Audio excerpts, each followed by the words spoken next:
Two screws on a hospital vent sat crooked, just enough to mean someone was going to die. And the quietest nurse on the floor was the only one who understood why. The maintenance schedule said that vent had been serviced 3 days ago. Tessa Hale knew it hadn't.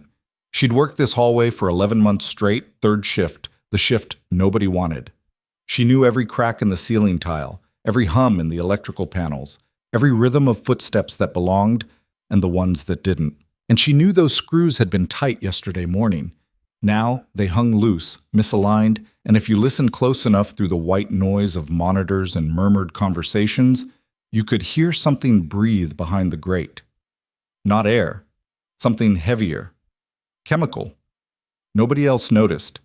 They never did. If you're watching this, I need you to stay until the very end. Comment the city you're watching from. I want to see how far this story can travel. Subscribe if you want to know how someone invisible became the only person who mattered. Because what happened at Blackridge Trauma Center that night didn't just flip one life upside down, it exposed a betrayal that went back years, buried under silence and rank. And it all started with a dog that wouldn't leave.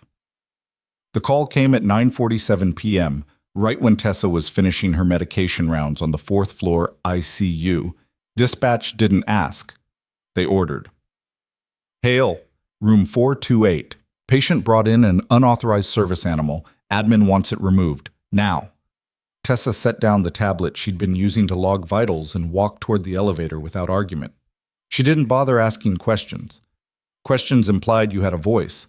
In a hospital like Blackridge, where surgical residents screamed at junior nurses over charting errors and department heads treated support staff like furniture, Tessa had learned long ago that silence bought you less trouble. She'd been working at Blackridge Trauma Center in Millerton for almost a year now, taking the overnight shifts nobody else wanted, the ones that paid marginally better but destroyed your sleep schedule and left you hollow-eyed by morning.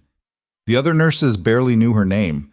The doctors didn't make eye contact. She existed in that strange space between useful and invisible, competent enough to handle the work, forgettable enough that no one asked questions about where she'd come from or why someone with her skill set was working nights at a mid-tier trauma center instead of pursuing something better. That was exactly how she wanted it. Room 428 sat at the end of the East Wing, isolated from the main flow of traffic. High security clearance, military patient. The kind of case where even the attending physicians didn't get full chart access unless someone from outside the hospital cleared them first. When she reached the door, she could hear the growl before she touched the handle. Low, controlled, not aggressive, warning. Tessa paused, hand hovering near the frame, and inhaled slowly. She recognized that sound, not from nursing school, from somewhere older, somewhere she didn't talk about. She pushed the door open. The dog sat at the foot of the hospital bed, a Belgian Malinois with a scarred muzzle and eyes that tracked her the instant she stepped inside. Military working dog, fully trained.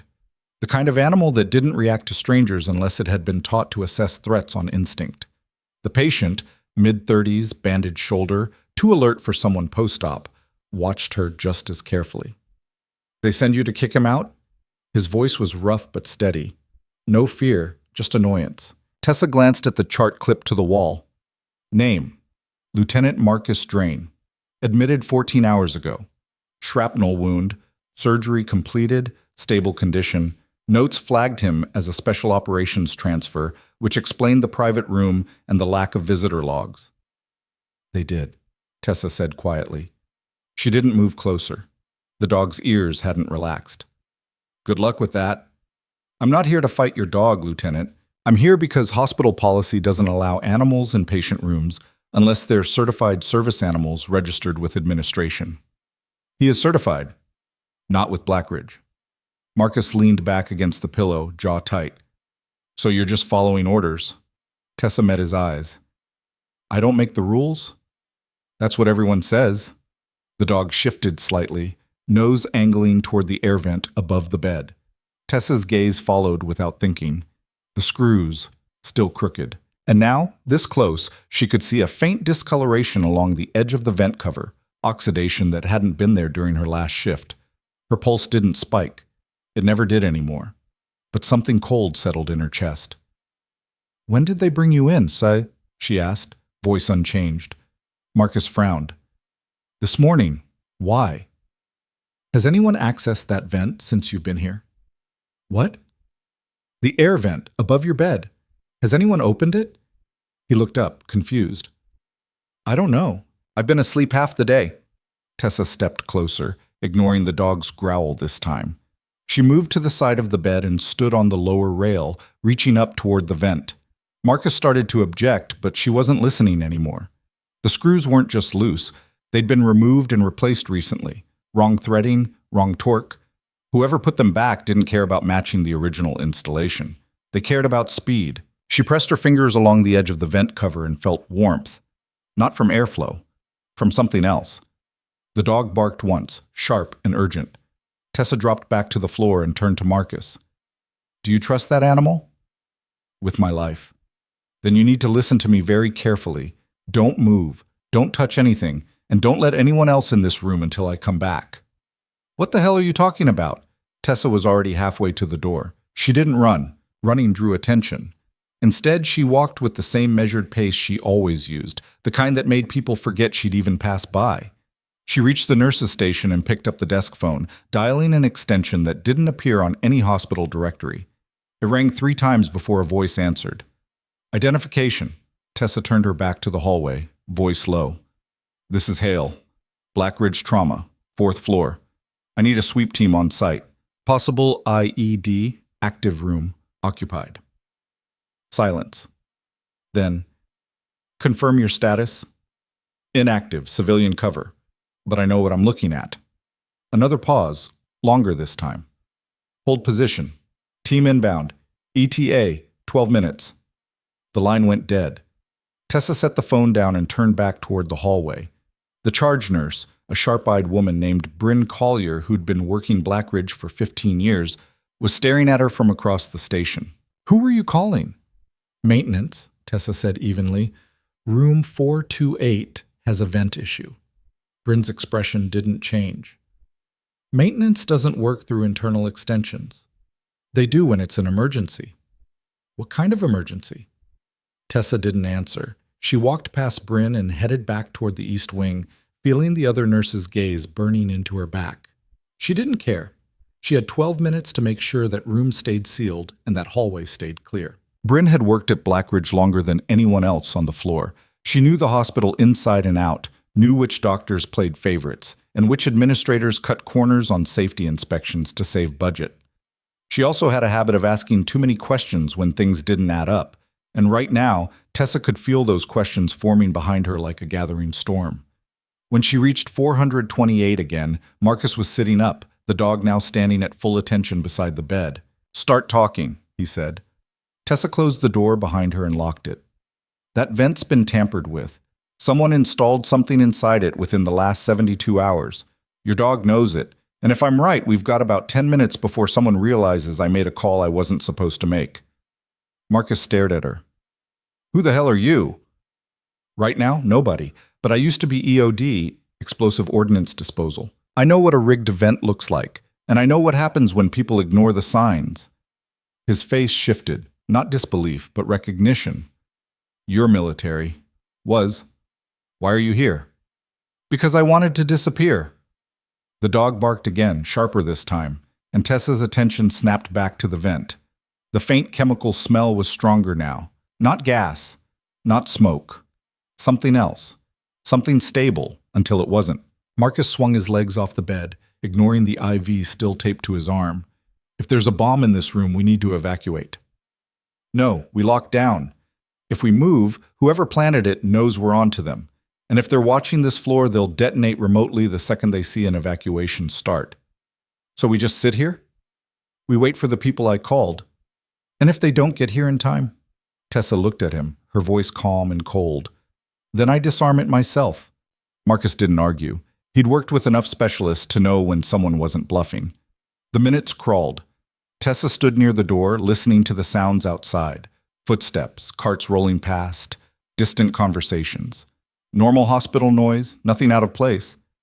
She thought about the last time she'd done this. Bagdara province, 18 months ago. A village school wired with enough explosives to level half the block. She'd gone in alone while her team held perimeter. Worked for 40 minutes in 100-degree heat with her hands steady and her mind screaming. She'd gotten everyone out. But 2 weeks later, 3 members of her unit were dead in an ambush that intelligence said shouldn't have happened. Someone had sold them out.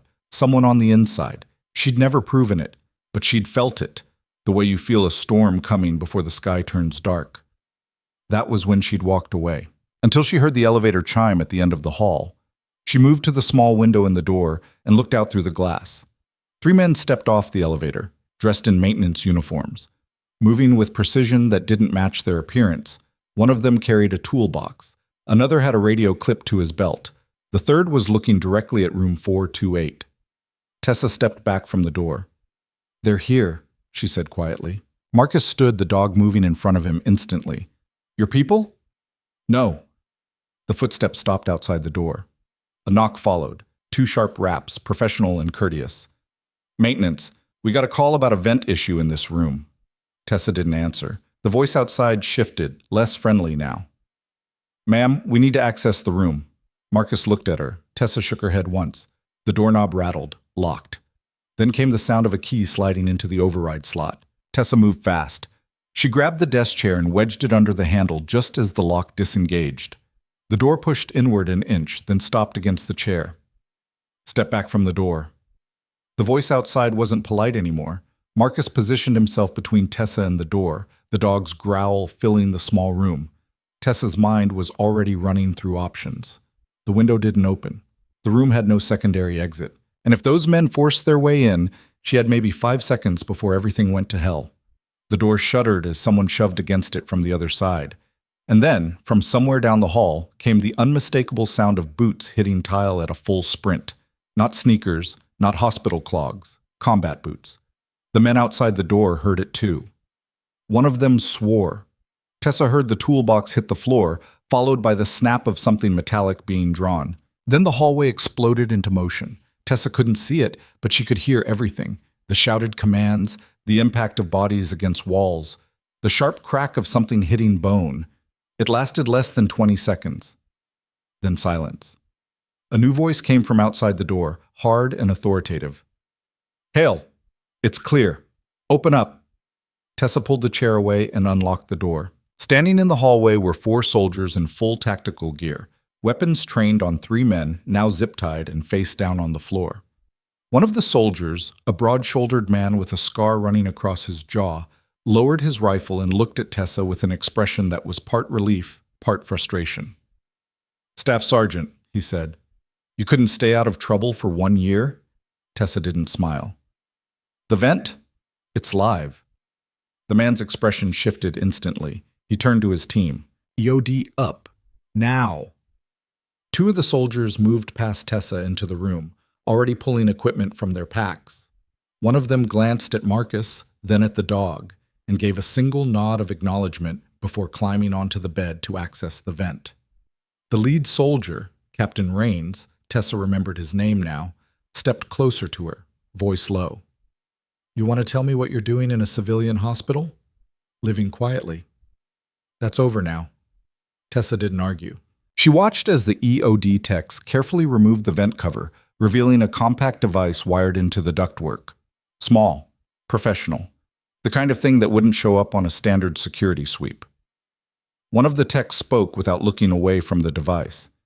"This is military grade, remote detonation, signal jammer active. Whoever built this knew what they were doing." Rains looked at Tessa. "This wasn't random." "I know. They weren't here for the lieutenant." Tessa's jaw tightened. "I know that too." Marcus, still standing near the bed with his dog, finally spoke up. "Someone want to explain what the hell is going on?" Rains glanced at him, then back at Tessa. "Your nurse used to be one of the best bomb techs in the unit. She disappeared 11 months ago after a mission went bad. Officially, she's retired. Unofficially," he trailed off, letting the implication hang. "Unofficially," Tessa finished, "someone's been hunting the survivors." The room went quiet except for the faint clicking of tools as the EOD tech worked. Marcus stared at her. "How many survivors?" "There were 6 of us on that mission. 3 are dead, 2 are missing." "And you're the 6th, Tessa nodded. One of the techs called out from the bed. Device is stable. I can disarm it, but I need another 4 minutes. Rains checked his watch, then turned to Tessa. We're taking you out of here, tonight. No. That's not a request. I'm not leaving until I know who sent them. Tessa nodded toward the men on the floor. And I'm not running anymore. Rains studied her for a long moment, then sighed. Fine. But you're staying in protective custody until we clear this. Tessa didn't argue this time. She knew how this worked. The EOD tech finished disarming the device and carefully extracted it from the vent, placing it into a containment case. Rains immediately radioed for a full security lockdown of the hospital and ordered his team to begin sweeping the rest of the building. As the soldiers moved to secure the hallway, Tessa turned back to Marcus.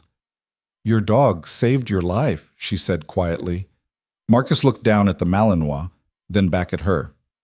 Pretty sure you did that. He noticed first. Maybe. But you're the one who made the call. Tessa didn't respond. She was already thinking ahead, running through the variables. Whoever planted that device had access to the hospital. They knew which room Marcus was in. They knew the maintenance schedule. And they knew Tessa was here, which meant someone on the inside had given them everything they needed. The charge nurse, Bryn, appeared at the doorway, eyes wide as she took in the soldiers, the zip-tied men, and the containment case. What is going on? She demanded. Rain stepped in front of her, blocking her view of the room. This floor is under a federal jurisdiction. You need to clear your staff and patients from this wing immediately. I'm the charge nurse. I have authority over... Not anymore. Rains didn't raise his voice, but the command in it was absolute. Move your people. Now. Bryn's face flushed, but she didn't argue. She turned and hurried back toward the nurse's station, already barking orders into her radio. Tessa watched her go, something cold settling in her gut. Bryn had been at the desk when Tessa made the call. She'd questioned the maintenance excuse, and now she was the first person to show up after the soldiers arrived. Coincidence? Or surveillance? Tessa caught Rains's eye and tilted her head toward the hallway. He followed her out of the room, leaving 2 soldiers to guard Marcus. The charge nurse, Tessa said quietly. Bryn Collier. She was watching me when I made the call, and she asked too many questions. Rains pulled out a small tablet and typed quickly. We'll run her. But if she's involved, she's not the only one. This kind of operation takes coordination. I know. Tessa glanced back at the room. They weren't just after me. They wanted Marcus, too. Why? Because he was part of the same unit. Different mission, same chain of command. Tessa's breath caught. They're targeting everyone who worked under Colonel Garrett. Rains nodded grimly. We figured that out 2 weeks ago. That's why we flagged Marcus when he got transferred here. We were hoping to use him as bait. You used him without telling him? We didn't expect them to move this fast. Rains met her eyes. And we didn't know you were here until you made that call. Tessa felt the weight of it settle over her. She'd spent 11 months invisible, working a job nobody noticed, living in a studio apartment nobody visited. She'd thought she was safe, but safe was an illusion. And now the people who wanted her dead knew exactly where to find her. One of the soldiers approached Rains holding a phone. Sir, we just pulled this off one of the suspects. It's encrypted, but the last received message came in 4 minutes ago. Rains took the phone and read the screen. His expression darkened. What is it? Tessa asked. Rains turned the phone toward her. The message was short. Just 3 words. She knows. Activate contingency. Tessa's heart didn't race. It never did, but her hands went cold. Contingency, she repeated. That's not about the bomb. No. Rains was already moving, shouting orders to his team. Lock down the entire hospital, no one in or out, and get me a full roster of every staff member who's been on shift in the last 72 hours. Tessa grabbed his arm. If they have a contingency, it means there's another device, or another target. I know. Where? Rains didn't answer. He didn't have to. Because at that exact moment, somewhere 3 floors below them, the fire alarm began to scream. The sound cut through the building like a blade, high-pitched and relentless. Tessa's instincts kicked in immediately. Not the nursing training that told her to guide patients toward exits, but the combat training that told her fire alarms in tactical situations were either distractions or triggers. Rains was already on his radio. All units, sound off. I need eyes on every stairwell and exit. No one moves until we confirm this isn't a secondary device. Tessa turned toward the elevators, but Rains caught her shoulder. Where do you think you're going? First floor. That's where the alarm originated. You're not cleared for... I'm the only person in this building who knows what to look for. Tessa pulled free. And if they're using the alarm to move people into a kill zone, we've got maybe 2 minutes before it goes off. Rains hesitated for half a second, then swore under his breath. Fine, but you take Mitchell with you. He gestured to one of the soldiers, a wiry man with sharp eyes. Stay on comms. Anything looks wrong, you call it in. Tessa didn't wait for further approval. She headed for the stairwell, Mitchell falling in behind her. The alarm was still screaming, and she could already hear the shuffle of footsteps above and below as staff began evacuating patients. The stairwell was chaos. Nurses guiding patients in wheelchairs down the steps, orderlies carrying IV poles, a doctor shouting instructions that no one could hear over the alarm. Tessa pushed through, ignoring the protests, her eyes scanning every corner, every vent, every junction box. Mitchell stayed close, weapon ready but angled down to avoid panicking civilians. They hit the first floor landing, and Tessa paused, listening. The alarm was louder here, more insistent, but underneath it she could hear something else, a faint mechanical hum that didn't belong. She moved toward the sound, pushing through the emergency exit into the main lobby. The space was packed with people, patients, visitors, staff, all funneling toward the main entrance, where security was trying to organize an orderly evacuation. Tessa's gaze swept the room, looking for anything out of place. And then she saw him, a man in a hospital security uniform standing near the west corridor, not helping with the evacuation. Just watching. His hand rested on his radio, but he wasn't using it. He was waiting. Tessa tapped Mitchell's arm and nodded toward the man. Mitchell followed her gaze, then spoke quietly into his comms. Possible hostile, west corridor, security uniform, male, mid-40s, dark hair. The man's head turned slightly, as if he'd heard something. Then his eyes locked onto Tessa. For a moment, neither of them moved. Then he ran. Tessa bolted after him, Mitchell shouting into his radio as he followed. The man shoved through the crowd, knocking over a wheelchair, sending a tray of medications crashing to the floor. Tessa vaulted over the debris, her focus locked on his back. He turned into the west corridor, a narrow hallway that led to the hospital's service wing. Tessa knew this area, loading docks, storage rooms, mechanical access, places where civilians didn't go, places where you could hide a bomb. The man hit a door at the end of the corridor and disappeared through it. Tessa reached it seconds later, slamming it open with her shoulder. She found herself in a large storage room filled with medical supplies, boxes stacked to the ceiling, shelving units creating narrow aisles. The man was somewhere inside, and the mechanical hum she'd heard earlier was louder here, much louder. Mitchell came through the door behind her, weapon raised. Do you see him? No, but I hear it. Hear what? Tessa moved deeper into the room, following the sound. It was coming from the back wall, behind a stack of supply crates. She pushed them aside, revealing a ventilation panel that had been removed. Inside the duct, wired to the building's HVAC system, was a device 3 times the size of the one in Marcus's room. Get Rains, Tessa said, her voice flat. Now. Mitchell was already on the radio. Tessa knelt in front of the device, her hand steady as she pulled a small flashlight from her pocket and examined the wiring. Military grade. Remote detonation. But this one had a secondary trigger, a pressure sensor wired to the HVAC system. If the system tried to shut down, the device would detonate automatically. They're using the fire alarm, Tessa said aloud, more to herself than to Mitchell. They knew we'd try to evacuate, knew we'd shut down the HVAC to contain any potential fire. The second someone hits that switch, this goes off. Can you disarm it? I don't know yet. Behind her, she heard the faint scrape of a boot on concrete. She turned just in time to see the man in the security uniform step out from behind a shelving unit, a pistol in his hand. Don't move, he said. Mitchell's weapon snapped up, but the man was faster. He fired once, the shot echoing through the storage room. Mitchell went down, clutching his shoulder, blood spreading across his uniform. Tessa didn't freeze. She launched herself forward, closing the distance before the man could adjust his aim. Her shoulder hit his midsection, driving him backward into the shelving unit. The pistol went off again, the bullet ricocheting off metal. They hit the ground hard, Tessa on top. She drove her elbow into his jaw, snapping his head to the side, then grabbed his wrist and slammed it against the concrete floor until the pistol skittered away. The man bucked, trying to throw her off, but Tessa shifted her weight and locked her forearm across his throat. "Who sent you?" she hissed. He didn't answer, just smiled, blood on his teeth. Tessa pressed harder. "Who sent you?" "You already know," he gasped. "You've always known." Behind her, she heard boots pounding down the corridor. Rains burst through the door, soldiers flanking him, weapons trained on the man beneath Tessa. "Secure him," Rains ordered. Two soldiers moved in, pulling the man away from Tessa and zip-tying his hands behind his back.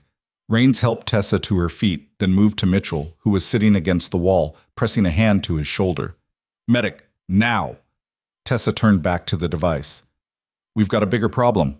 Rains joined her, his face going pale as he took in the size of the bomb. "How long do we have?" "I don't know, but if anyone tries to shut down the HVAC, it detonates." "Can you disarm it?" "Maybe, but I need time." Rains pulled out his radio. "All units, maintain full building lockdown. Do not touch any environmental controls. Repeat, do not shut down HVAC." He turned back to Tessa. "How much time?" 10 minutes, maybe 15 if I'm lucky." "What do you need?" "Wire cutters, needle nose pliers, and everyone out of this room except you."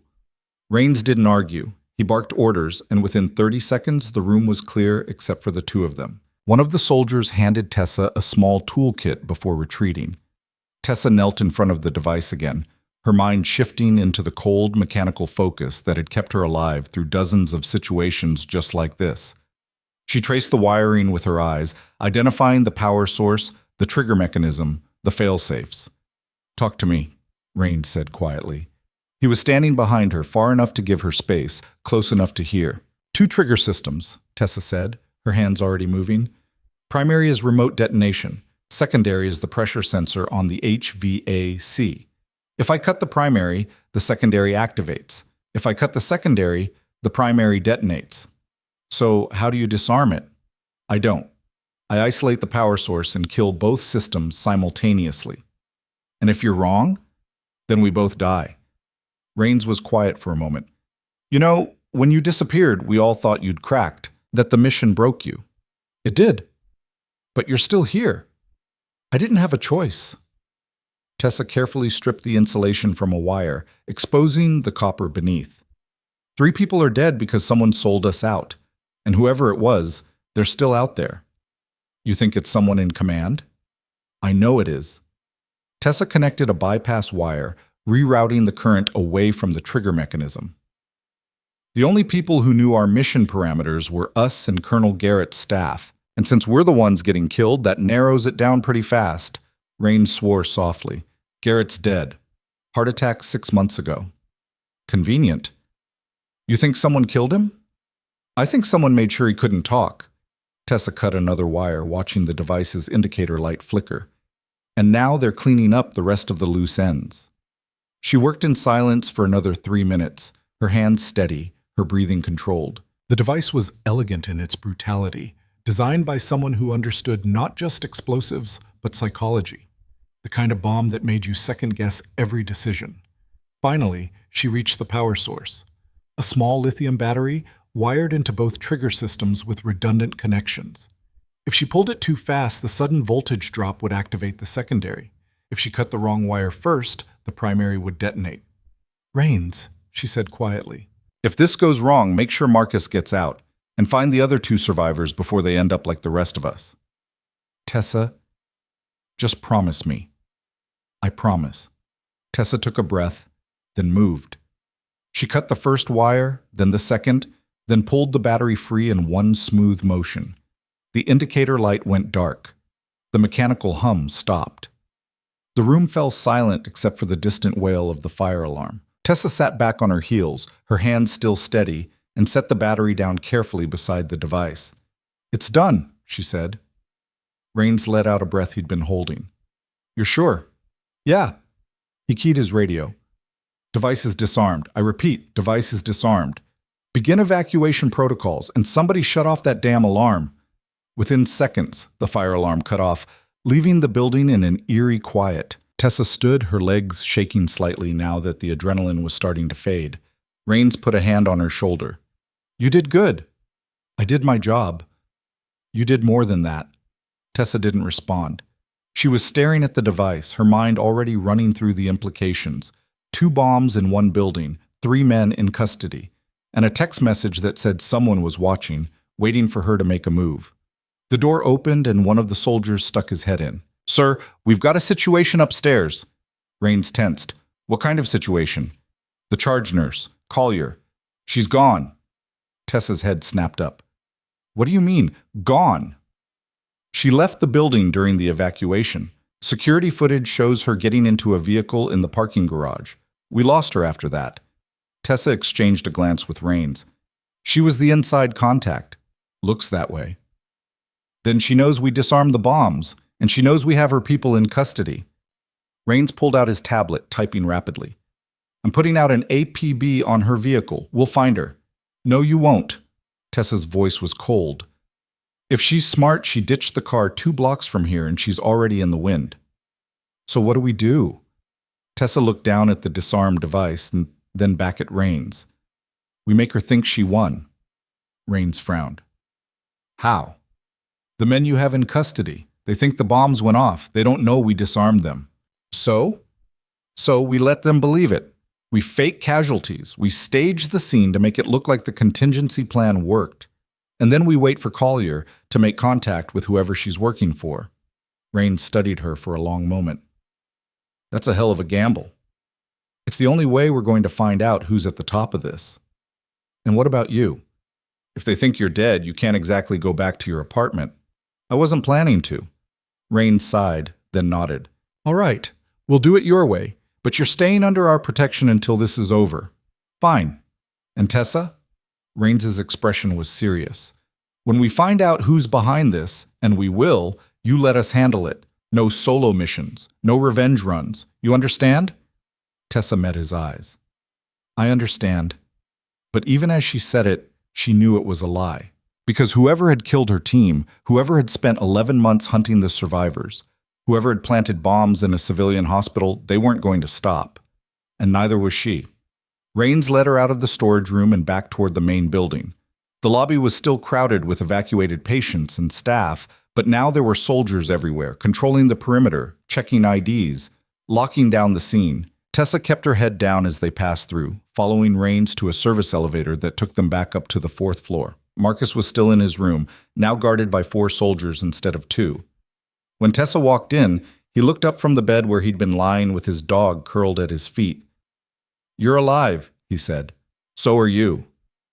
"Your captain told me what happened, said you disarmed another bomb." Tessa shrugged. "It's what I do."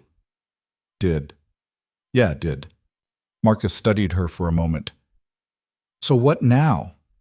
"Now we wait, and we see who comes looking for us." "You think they'll try again?" "I know they will." The dog lifted its head, looking at Tessa with those sharp, intelligent eyes. She moved closer and reached out slowly, letting the animal sniff her hand before scratching behind its ears. "He likes you," Marcus said. "He's smart." "That's why he likes you."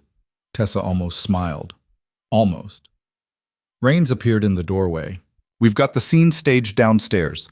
Fake casualties, emergency response, the whole thing. As far as anyone outside this room knows, the contingency plan worked." "And the men in custody?" "Isolated. No communication. They still think their bombs went off." "Good." Rains pulled out his tablet again. "I've been running background on Collier. 15 years at Black Ridge, clean record, no red flags. But I dug deeper, found something interesting." "What?" "She's got a sister. Younger, lives in Portland. Works as an analyst for a private military contractor." Tessa's eyes narrowed. "Which contractor?" "Redstone Global." The name hit Tessa like a punch. Redstone Global had been involved in the mission that went wrong 18 months ago. They'd provided intelligence support, logistics, operational oversight, and when everything went to hell, they'd been the first ones to disappear.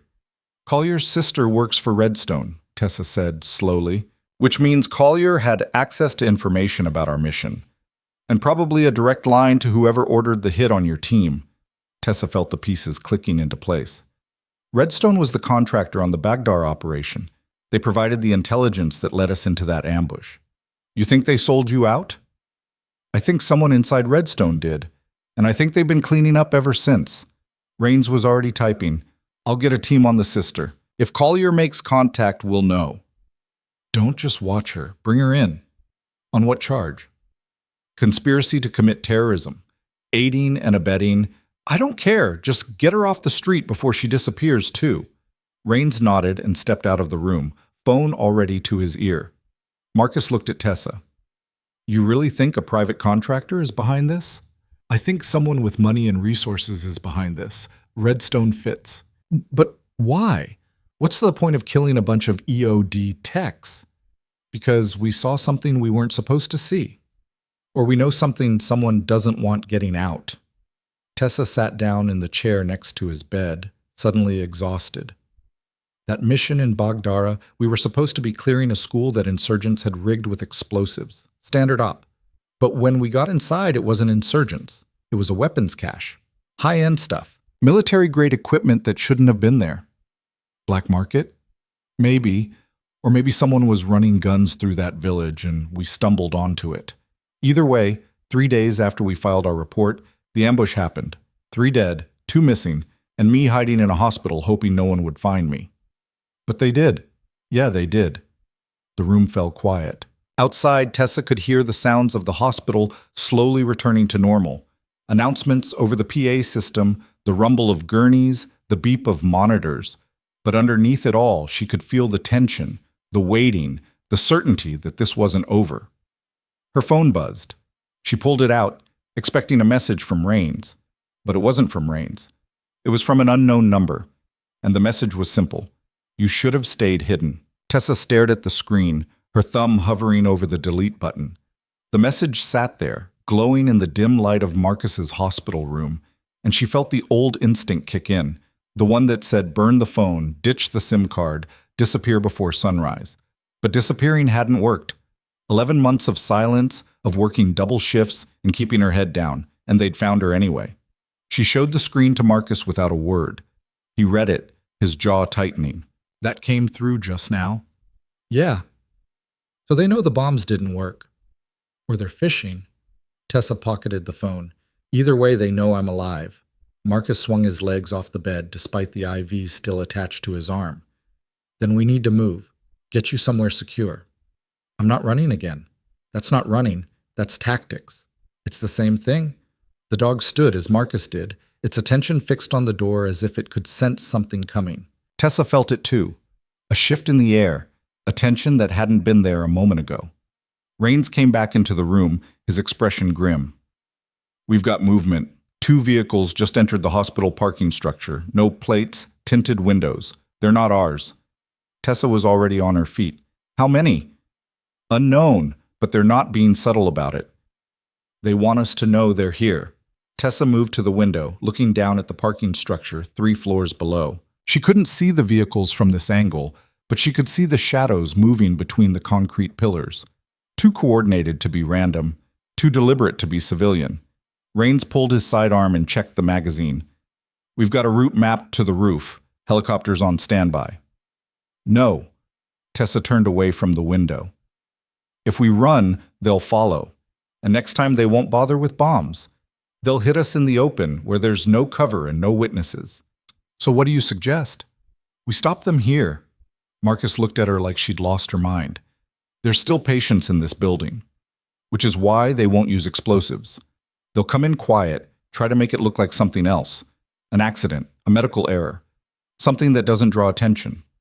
Rains considered this, then nodded slowly. If you're right, they'll come straight for this room. I'm counting on it.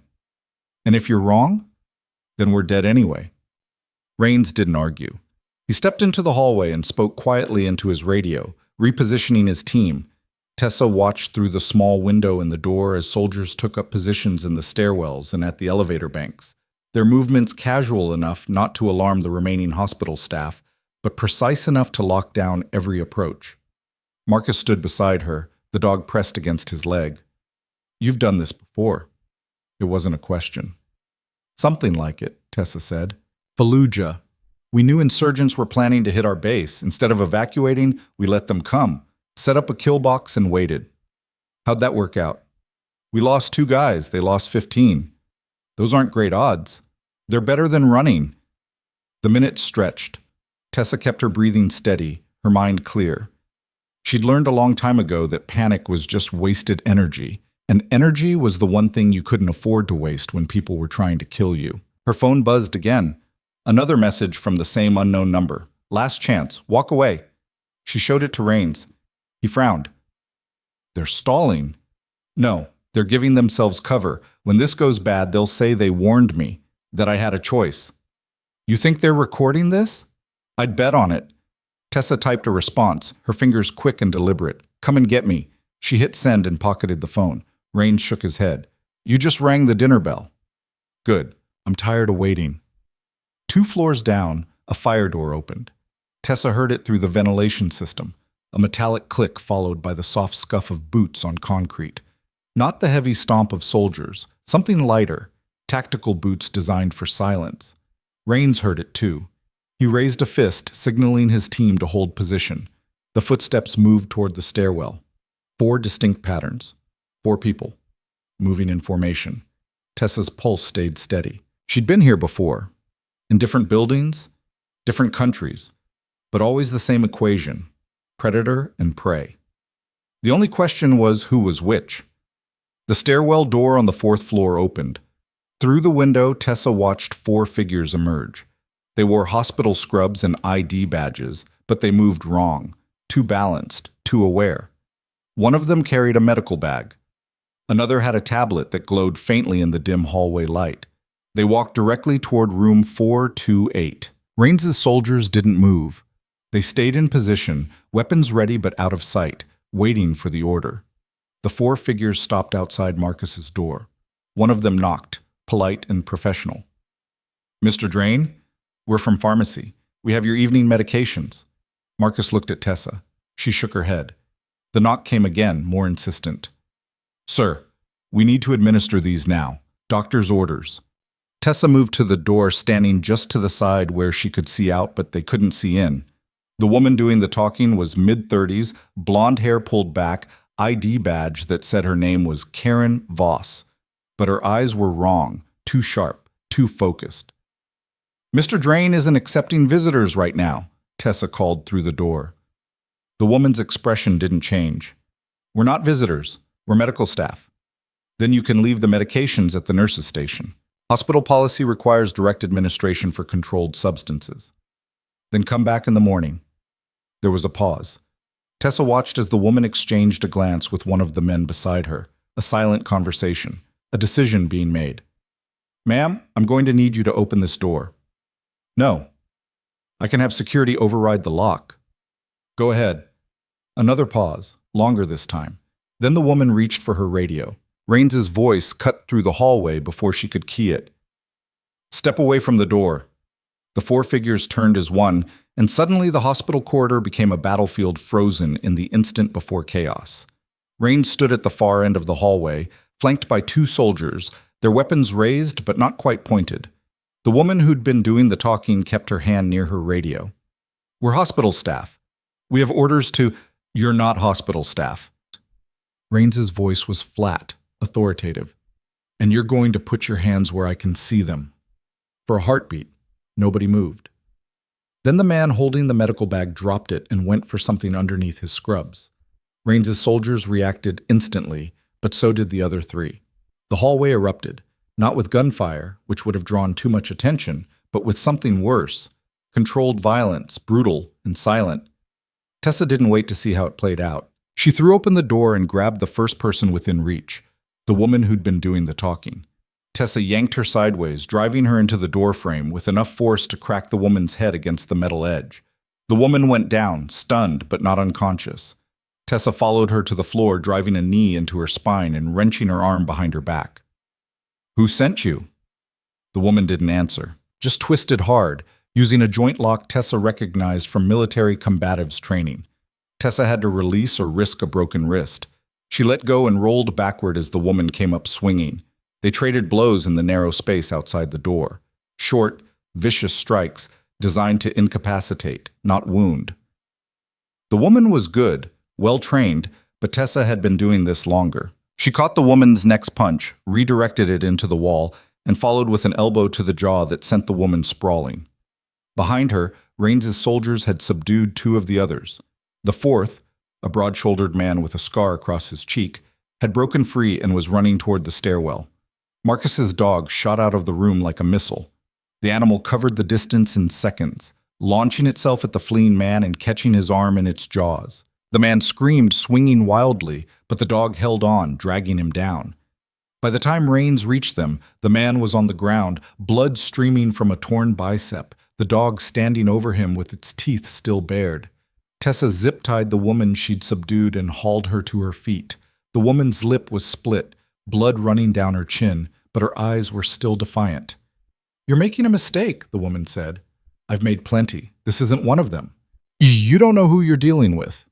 Redstone Global, private military contractor with ties to the Baghdara operation. How's that for starters?" The woman's expression flickered, just a moment of surprise before she locked it down. But it was enough. Tessa leaned closer. "Yeah, I know exactly who I'm dealing with. What I don't know is why you're stupid enough to come after me in a building full of federal witnesses. We weren't here for you. Bullshit." The woman smiled, blood on her teeth. "Check your friend's IV." Tessa's head snapped toward Marcus's room. He was still standing in the doorway, the dog back at his side, but something about his posture had changed. He was leaning against the frame, one hand pressed to his chest. "Marcus?" He looked at her, confusion in his eyes. "I don't feel right." Tessa was moving before he finished the sentence. She grabbed his arm and pulled him back into the room, her eyes going immediately to the IV bag hanging beside the bed. The fluid inside was clear, normal saline, but there was something else, a faint discoloration near the injection port, barely visible unless you knew to look for it. Someone had tampered with it, recently. Tessa ripped the IV line out of Marcus's arm, ignoring his protest. "When was the last time someone changed this bag?" "I don't know. An hour ago? Maybe 2? "Who did it?" "One of the nurses. I didn't catch the name." Tessa turned back to the hallway where Raines was securing the last of the intruders. "Get a medic in here, now, and find out who accessed this room in the last 2 hours." Raines didn't waste time with questions. He radioed for a medical team and sent 2 soldiers to pull security footage. Marcus sat down heavily on the bed, his breathing labored. "What was in there?" "I don't know yet. But whatever it was, they wanted it to look natural. A complication from surgery. A reaction to medication. Something that wouldn't trigger an autopsy." "How long do I have?" "I don't know that either." The medical team arrived within minutes. 2 actual hospital doctors this time, verified by Raines's team. They started running tests immediately, drawing blood, checking vitals, asking questions Tessa couldn't answer. She stepped back into the hallway where the 4 intruders were now lined up against the wall, hands zip-tied, soldiers standing guard. The woman Tessa had fought was watching her with an expression that might have been respect if it wasn't wrapped in so much contempt. "He's going to die," the woman said. "Even if you figure out what we gave him, you won't find an antidote in time." Tessa grabbed the woman by her collar and slammed her against the wall. "What did you use?"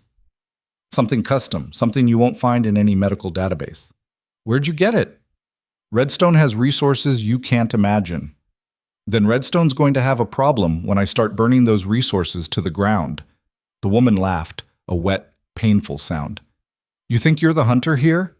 You're not. You never were. We've been watching you for 11 months. We knew where you worked, where you lived, what you ate for breakfast. We could have killed you any time we wanted.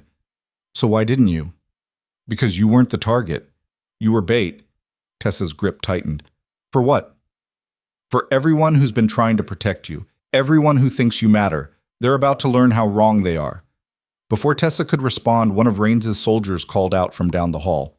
"Sir, we've got activity in the parking structure. Multiple vehicles, armed personnel deploying." Raines swore and pulled out his tablet. The security feed showed at least a dozen figures moving through the garage. Tactical gear, weapons visible, not trying to hide anymore. "They're not coming quiet this time," Raines said. Tessa released the woman and turned to him. How many people do you have in this building? 12, maybe 15 if I pull in the perimeter team. That's not enough.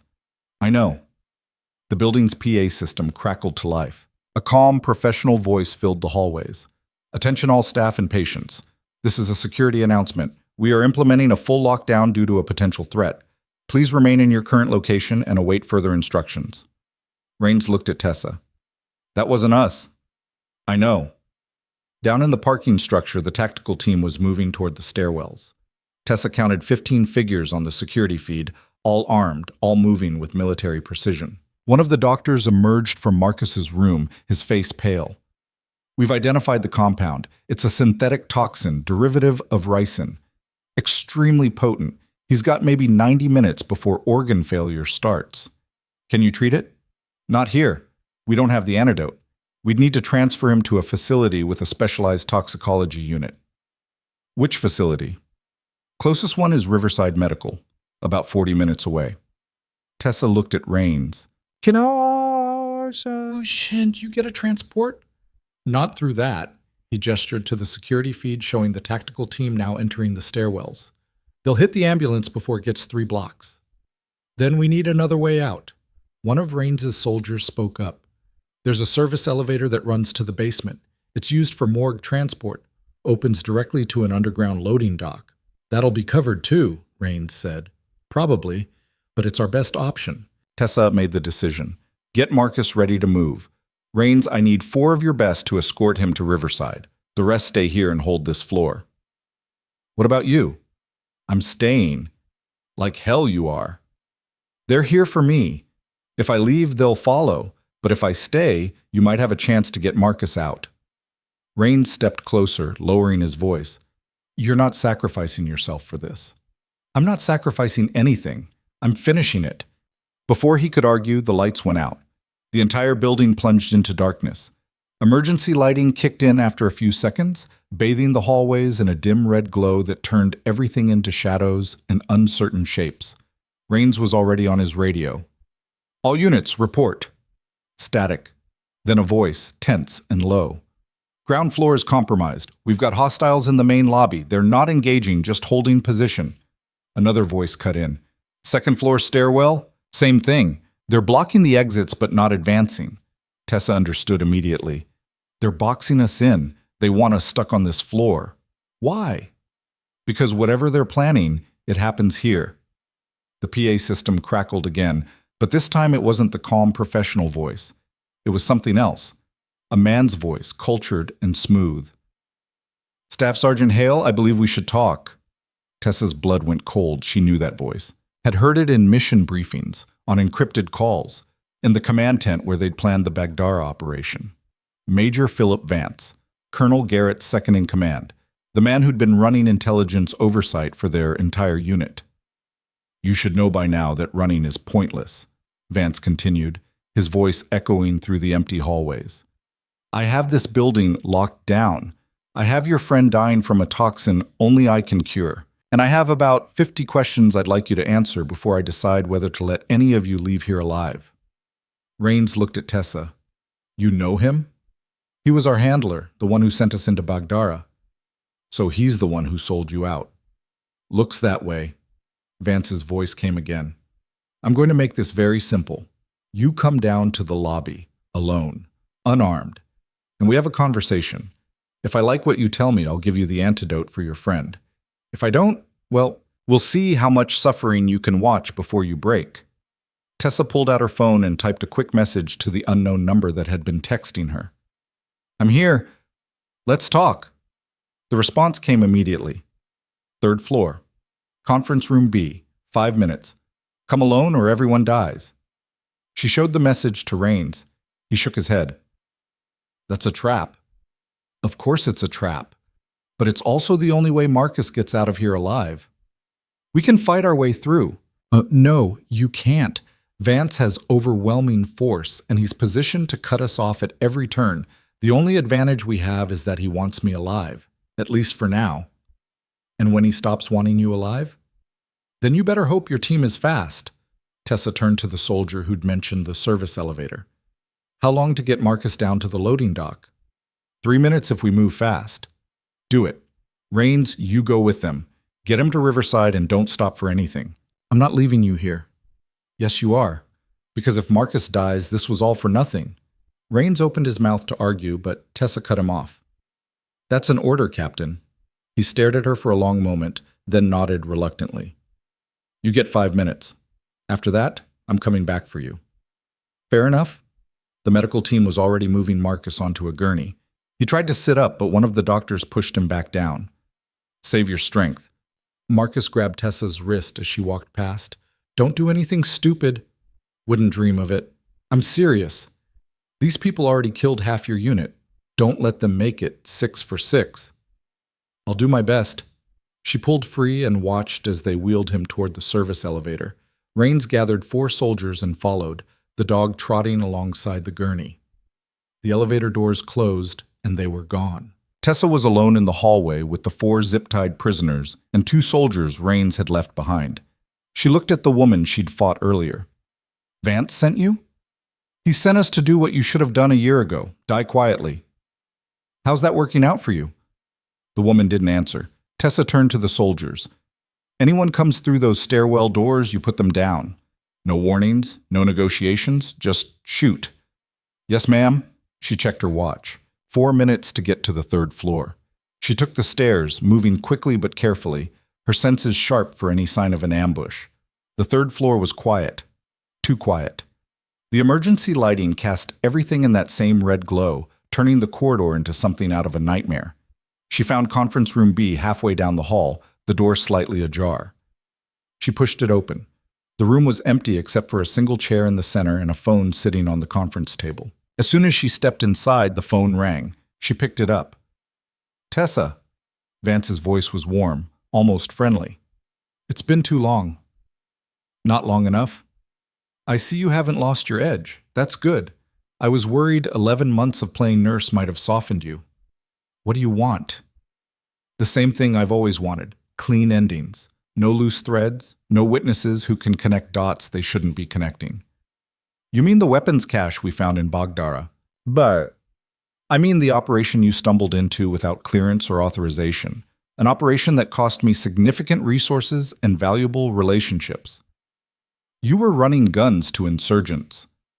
I was running a highly classified intelligence operation that your team compromised. Do you have any idea how long it took to establish those channels? How many people died to build that network?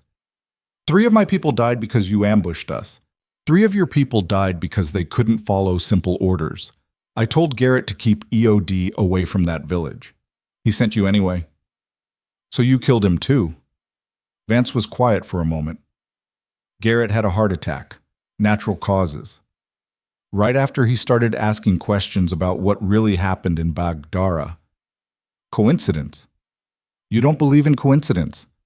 No, I don't. Which is why I'm calling you right now instead of just putting a bullet through that conference room window.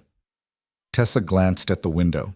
She couldn't see anything in the darkness outside, but she knew someone was out there. Probably with a rifle. Probably with her head in the crosshairs. So what's stopping you? She asked. Because you're not the only person who's been asking questions. And I need to know who else you've talked to. Who else knows about Bagdara? Who else is going to become a problem? I haven't talked to anyone. I don't believe you. I don't care. You should. Because right now your friend is on his way to Riverside Medical with about 70 minutes left to live. And the only person who can save him is me. Tessa's jaw tightened. What do you want? Names. Everyone you've contacted since you left the service. Everyone you've told about Bagdara. Everyone who might have information that could trace back to me. And if I give you those names?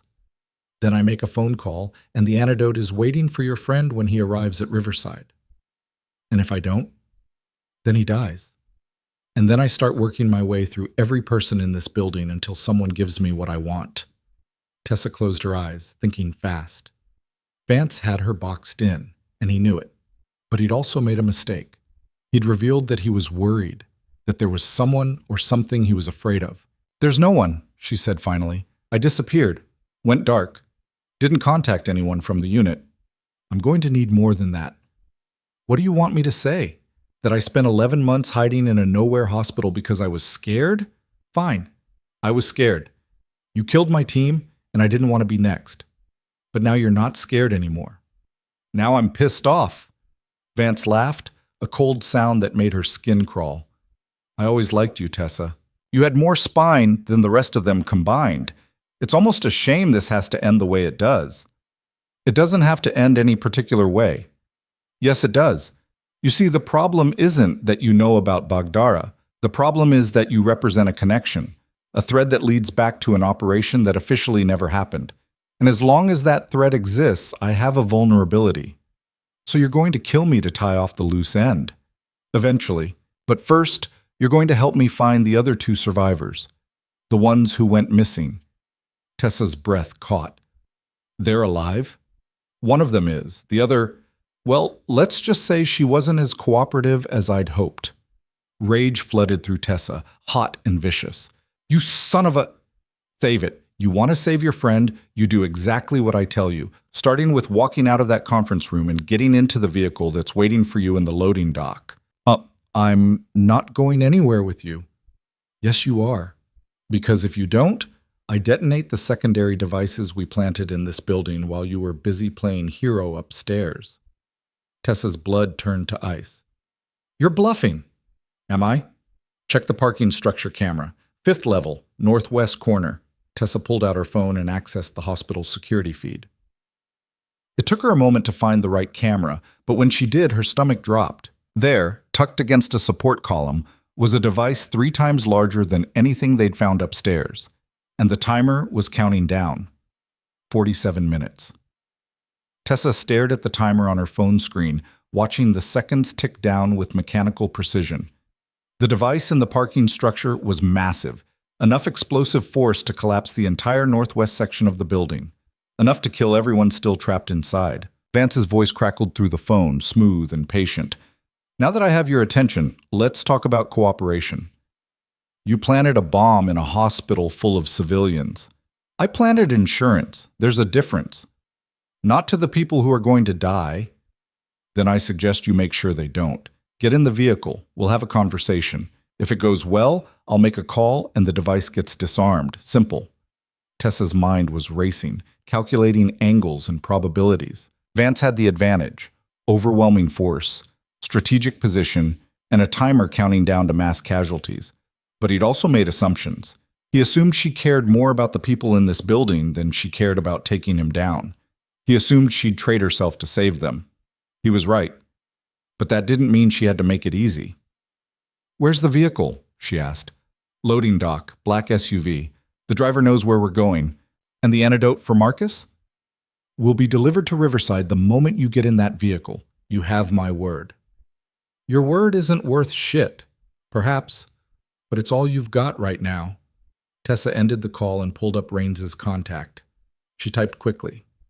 Vance has secondary device, parking structure, level 5, northwest corner, 46 minutes. Get everyone out. She hit send and pocketed the phone, then walked out of the conference room. The hallway was still empty, still bathed in that red emergency lighting that made everything look like a crime scene waiting to happen. She took the stairs down, moving fast but quiet. Her phone buzzed as she reached the second-floor landing. Raines's response was short and brutal. Can't evac. Vance has teams blocking exits. We're trapped. Tessa swore under her breath and kept moving. She hit the ground floor and navigated through the empty corridors toward the loading dock. The entire hospital felt like a tomb now. Power out, patients relocated, only the emergency systems keeping minimal function alive. The loading dock door was propped open, cold air spilling in from outside. A black SUV idled in the bay, exhaust visible in the frigid night. The driver's window was tinted, but Tessa could see movement inside. She approached slowly, hands visible, no weapons. The rear door opened as she got close. A man sat in the back seat, mid-50s, salt and pepper hair, wearing a suit that probably cost more than Tessa made in a month. Major Philip Vance looked exactly like she remembered. Polished, composed, the kind of officer who'd never gotten dirt under his fingernails but had sent plenty of others into the mud. Get in, he said. Tessa climbed into the SUV. The door closed behind her with a solid thunk, sealing her in. The driver pulled out immediately, navigating through the loading area and onto the access road that wound around the hospital complex. Vance studied her with an expression that was almost friendly. "You look tired." "I've had a long night. It's about to get longer." He pulled out a tablet and tapped the screen. "This is the feed from the device in the parking structure. As you can see, it's armed and functional. The trigger is biometric, keyed to my thumbprint. If I don't check in every 10 minutes, it detonates automatically. So if I kill you, everyone dies." "Exactly. Which means you're going to sit there, answer my questions, and hope I'm feeling generous when we're done." Tessa looked out the window as they passed through the hospital gates. Behind them, she could see Blackridge Trauma Center rising against the night sky, its windows dark except for the emergency lighting. Somewhere inside, Rains and his team were trying to figure out how to defuse a bomb without tools or time.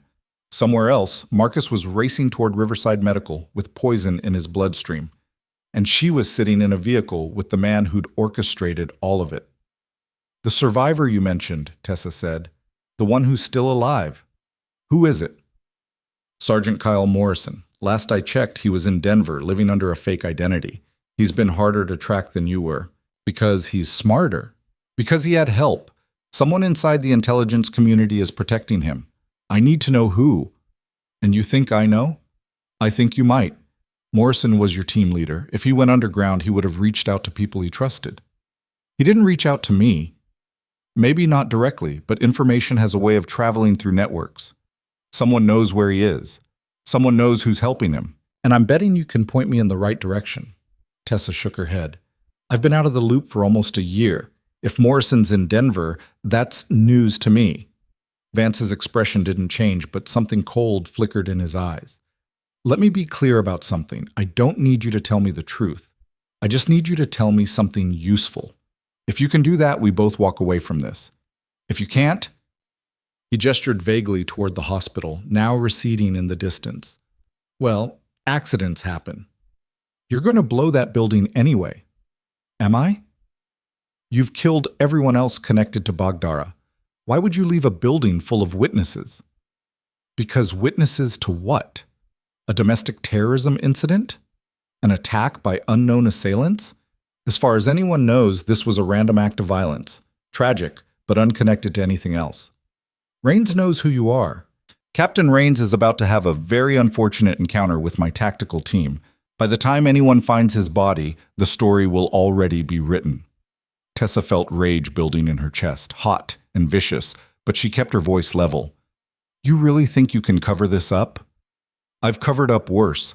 Bagdara was 100 times more complicated, and it disappeared without a trace. One hospital bombing? That's a Tuesday." The SUV turned onto a service road that led away from the main highway, heading into an industrial area, where the streetlights were sparse and the buildings were dark. Tessa recognized the route. This was the warehouse district on the east side of Millerton, a place where dock workers and freight companies operated during the day but abandoned at night. Vance tapped his tablet again. 42 minutes. Let's pick up the pace, shall we? Tell me about your contact inside the VA system." "I don't have a contact inside the VA." "You accessed Morrison's medical records 3 months ago. Don't bother denying it. I have the logs." Tessa's mind scrambled. She hadn't accessed anything, but someone had, using her credentials. "That wasn't me." "Then who was it?" "I don't know." Vance leaned forward, his voice dropping to something almost conversational. "Here's what I think happened. Morrison reached out to you through a back channel, maybe an encrypted message, maybe a third party. He asked you to check if his records had been flagged. You did. And in doing so, you left a trail. If that's what you think, why are you asking me?" "Because I want to know who else is involved. Who helped you access those records? Who's been running interference for Morrison while he's been hiding in Denver?" Tessa stared at him, piecing it together. Vance wasn't just hunting survivors. He was hunting the network that was protecting them. Someone inside the system had been helping Morrison stay off the grid, and Vance was terrified that someone would eventually connect the dots back to him. "You're not worried about Morrison," Tessa said slowly. "You're worried about whoever's been keeping him alive." Vance smiled, a thin, humorless expression. "Very good. I see 11 months of obscurity didn't dull your instincts. So who is it? Who's protecting him?" If I knew that, we wouldn't be having this conversation. But here's what I do know. Someone with significant access has been scrubbing records, redirecting inquiries, and making sure certain names don't appear in certain databases. Someone who knows how the system works and how to manipulate it. And you think Morrison told me who it is? I think Morrison wouldn't have survived this long without telling someone. And you're the most logical candidate.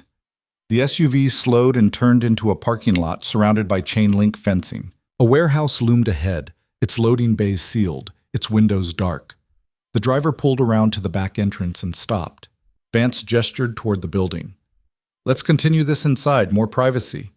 Tessa climbed out of the vehicle, Vance right behind her. Two armed men emerged from the shadows, flanking them as they walked toward a side door. The men were professional, no insignia, no identifying marks, just tactical gear and weapons held with the kind of casual competence that said they'd done this before. Inside, the warehouse was exactly what Tessa expected. Empty except for a few pieces of furniture arranged in the center. A table, two chairs, a portable generator humming in the corner. Work lights on stands cast harsh shadows across the concrete floor. And standing near this table, zip-tied to a chair with blood running down the side of his face, was a man Tessa recognized instantly. Sergeant Kyle Morrison looked like hell. His nose was broken, his left eye swollen shut, and his breathing was labored. But when he saw Tessa, something flickered in his expression, recognition, followed by something that might have been relief or resignation. Tessa, he said, his voice rough. You always did have terrible timing. Vance walked past her and stood beside Morrison, resting a hand on the back of the chair. As you can see, I found him 3 days ago. He's been very reluctant to share information. I'm hoping your presence might encourage him to be more cooperative. Tessa looked at Morrison, then at Vance. You son of a bitch. I prefer pragmatist, but we can split hairs later. Vance checked his tablet. 39 minutes. I'm going to ask Morrison a question. If he answers, I'll disarm the device. If he doesn't, I'll ask you the same question. If neither of you answer, well, you can imagine what happens next. He turned to Morrison. Who's been protecting you? Morrison spat blood onto the floor. Go to hell! Vance sighed and pulled out a pistol, pressing it against Morrison's kneecap. Last chance. Wait! Tessa stepped forward. You want answers? Let him go, and I'll tell you everything. Vance looked at her, amused. You'll tell me everything anyway. This is just about determining how much pain you're willing to watch first. You're going to kill us both no matter what we say. Probably. But there are degrees of unpleasantness. Cooperate. And it's quick. Fight me. And it's very, very slow. Morrison looked at Tessa, and in that moment something passed between them. An understanding born from months of working together in situations where trust was the only thing that kept you alive. Tell him, Morrison said quietly. Kyle, tell him. It doesn't matter anymore. Tessa's jaw tightened. She looked at Vance. It's Colonel Garrett's daughter. She's been the one protecting us. Vance went very still. Garrett's daughter is a civilian analyst with no clearance. She's an intelligence officer with the Defense Intelligence Agency, and she's been investigating you for 6 months. The silence that followed was absolute. Vance's expression shifted from confidence to something colder, more calculating. You're lying. I'm not. She approached Morrison right after Garrett died. She knew something was wrong. She knew her father wouldn't have had a heart attack without reason. So she started digging. And what did she find? Enough to know you're running black market weapons through private military contractors. Enough to know you set up the ambush in Baghdara. Enough to burn your entire operation to the ground. Vance raised the pistol, pointing it at Tessa now. Where is she? I don't know. Wrong answer. I'm telling you the truth. Morrison knows how to contact her. I don't. Vance turned the gun back toward Morrison. Is that true? Morrison smiled through the blood. Yeah, it's true. Then you're going to make that contact right now. Can't.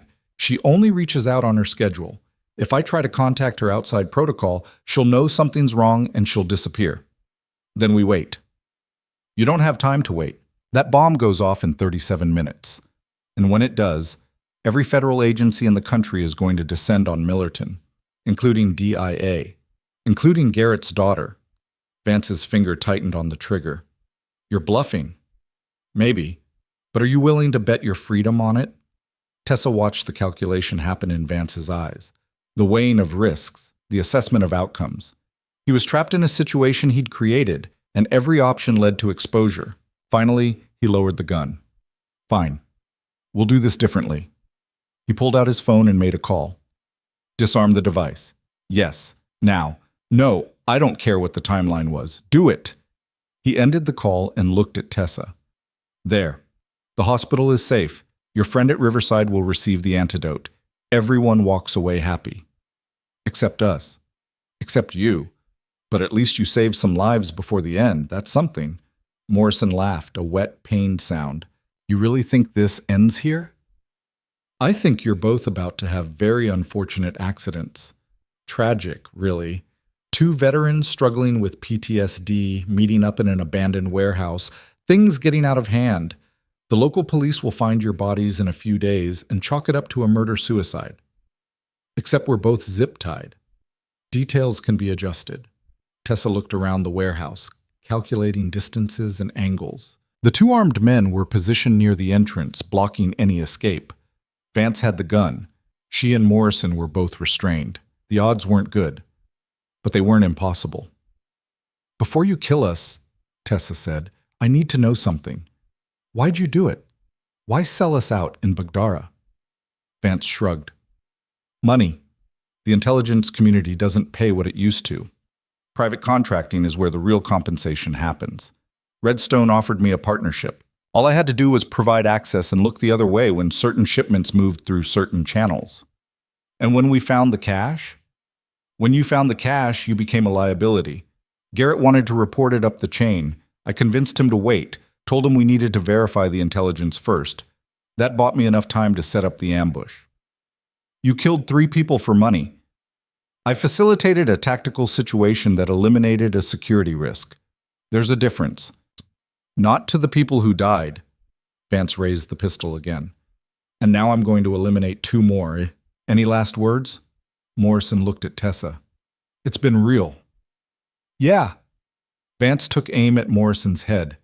And then the warehouse door exploded inward. The blast was deafening, a concussive wave that knocked everyone off balance. Tessa hit the floor hard, her ears ringing, her vision blurred. Through the smoke and debris, she saw figures moving, tactical gear, weapons raised, moving with military precision. Raines's voice cut through the chaos. Federal agents, drop your weapons! The 2 armed men at the entrance tried to react, but they were too slow. Raines's team put them down with controlled bursts, non-lethal shots to center mass that dropped them before they could return fire. Vance scrambled backward, pistol still in hand, looking for cover. But there was nowhere to go. Soldiers were pouring through the shattered door, surrounding him, weapons trained from every angle. On the ground, now! Vance hesitated, the gun trembling in his hand. For a moment, Tessa thought he might try to shoot his way out, but then his shoulders sagged and he dropped the weapon, raising his hands. 2 soldiers moved in, forcing him to his knees and zip-tying his wrists behind his back. Raines crossed the warehouse and knelt beside Tessa, cutting her restraints. You good? How did you find us? Your phone. You left GPS enabled. We tracked you here. The bomb was a fake. We sent a team to the parking structure. There was a device, but it wasn't armed. Vance was bluffing. Tessa stared at him. He said it was armed. He had a timer. He had a video loop, probably recorded earlier and set to play on a timer to make it look live. The actual device was just a shell. No explosives inside. Tessa felt something cold settle in her stomach. Vance had played her. He'd used her fear against her, manipulated her into coming here, into giving up information she should have kept quiet, but he'd also made a mistake. He'd assumed she'd come alone. Raines helped Morrison to his feet, cutting his restraints. Morrison swayed slightly, then steadied himself. I need to make a call. To who? Someone who's been waiting to hear from me. He pulled out a phone. Tessa didn't know where he'd been hiding it, and dialed. The call connected after 2 rings.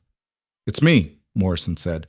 Yeah, we got him. Vance is in custody. You can move forward. He listened for a moment, then ended the call and looked at Tessa. Colonel Garrett's daughter sends her regards. She's been building a case against Vance for 6 months. Your information tonight just sealed it. So she's real? Very. And very pissed off about what happened to her father. Rains hauled Vance to his feet. You're under arrest for conspiracy, murder, weapons trafficking, and about a dozen other charges I'm going to enjoy reading to you. Vance looked at Tessa, his expression cold but resigned. This doesn't end with me. Redstone has resources you can't imagine, connections in places you can't reach. You think you've won, but all you've done is make yourself a bigger target. Then they'd better bring more than you did, Tessa said. Rains dragged Vance toward the door. His team followed, securing the two wounded men and clearing the warehouse. Within minutes, the space was empty except for Tessa and Morrison. They stood in silence for a moment, the weight of everything settling over them. You look like shit, Tessa said finally. Morrison touched his swollen eye and winced. You should see the other guy. I did. Rain shot him. Even better. They walked out of the warehouse together. Outside, the parking lot was full of vehicles, federal response units, tactical teams, medical personnel. The scene was controlled chaos, exactly the kind of operation that happened when someone important got arrested. An ambulance was waiting near the entrance. Paramedics guided Morrison toward it, checking his injuries, asking questions he answered with increasing irritation. Rains approached Tessa, holding out her phone. You've got a message. Came in about 5 minutes ago. Tessa took the phone and opened the message. It was from an unknown number, but the tone was different from Vance's threats. Lieutenant Drain received the antidote. He's stable. Doctors say he'll make a full recovery. You did good tonight. C. Garrett. Tessa let out a breath she didn't know she'd been holding. Marcus was going to live. The hospital was secure. Vance was in custody. It should have felt like victory, but all she felt was tired. What now? Morrison asked from the ambulance. Now we figure out who else is involved. Vance didn't run this operation alone. Redstone? And whoever inside the government was providing cover. This goes deeper than one corrupt officer. Rains joined them, his expression grim.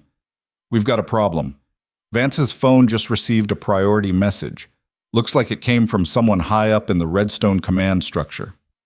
What does it say? Rains showed her the screen. The message was short and direct. Phase 2 activated. Primary target eliminated. Proceed with cleanup. Tessa's blood went cold. He's not the primary target. He was bait. For what? For everyone who came to stop him. Everyone who's been investigating Redstone. Everyone who knows about Bagdara. Morrison sat up in the ambulance. They're going to hit us all at once. Not just us. Everyone connected to this. Garrett's daughter. The intelligence officers who've been helping her. Anyone who could testify. Rains was already pulling out his radio. All units, lock down perimeter. No one in or out. I need a full security.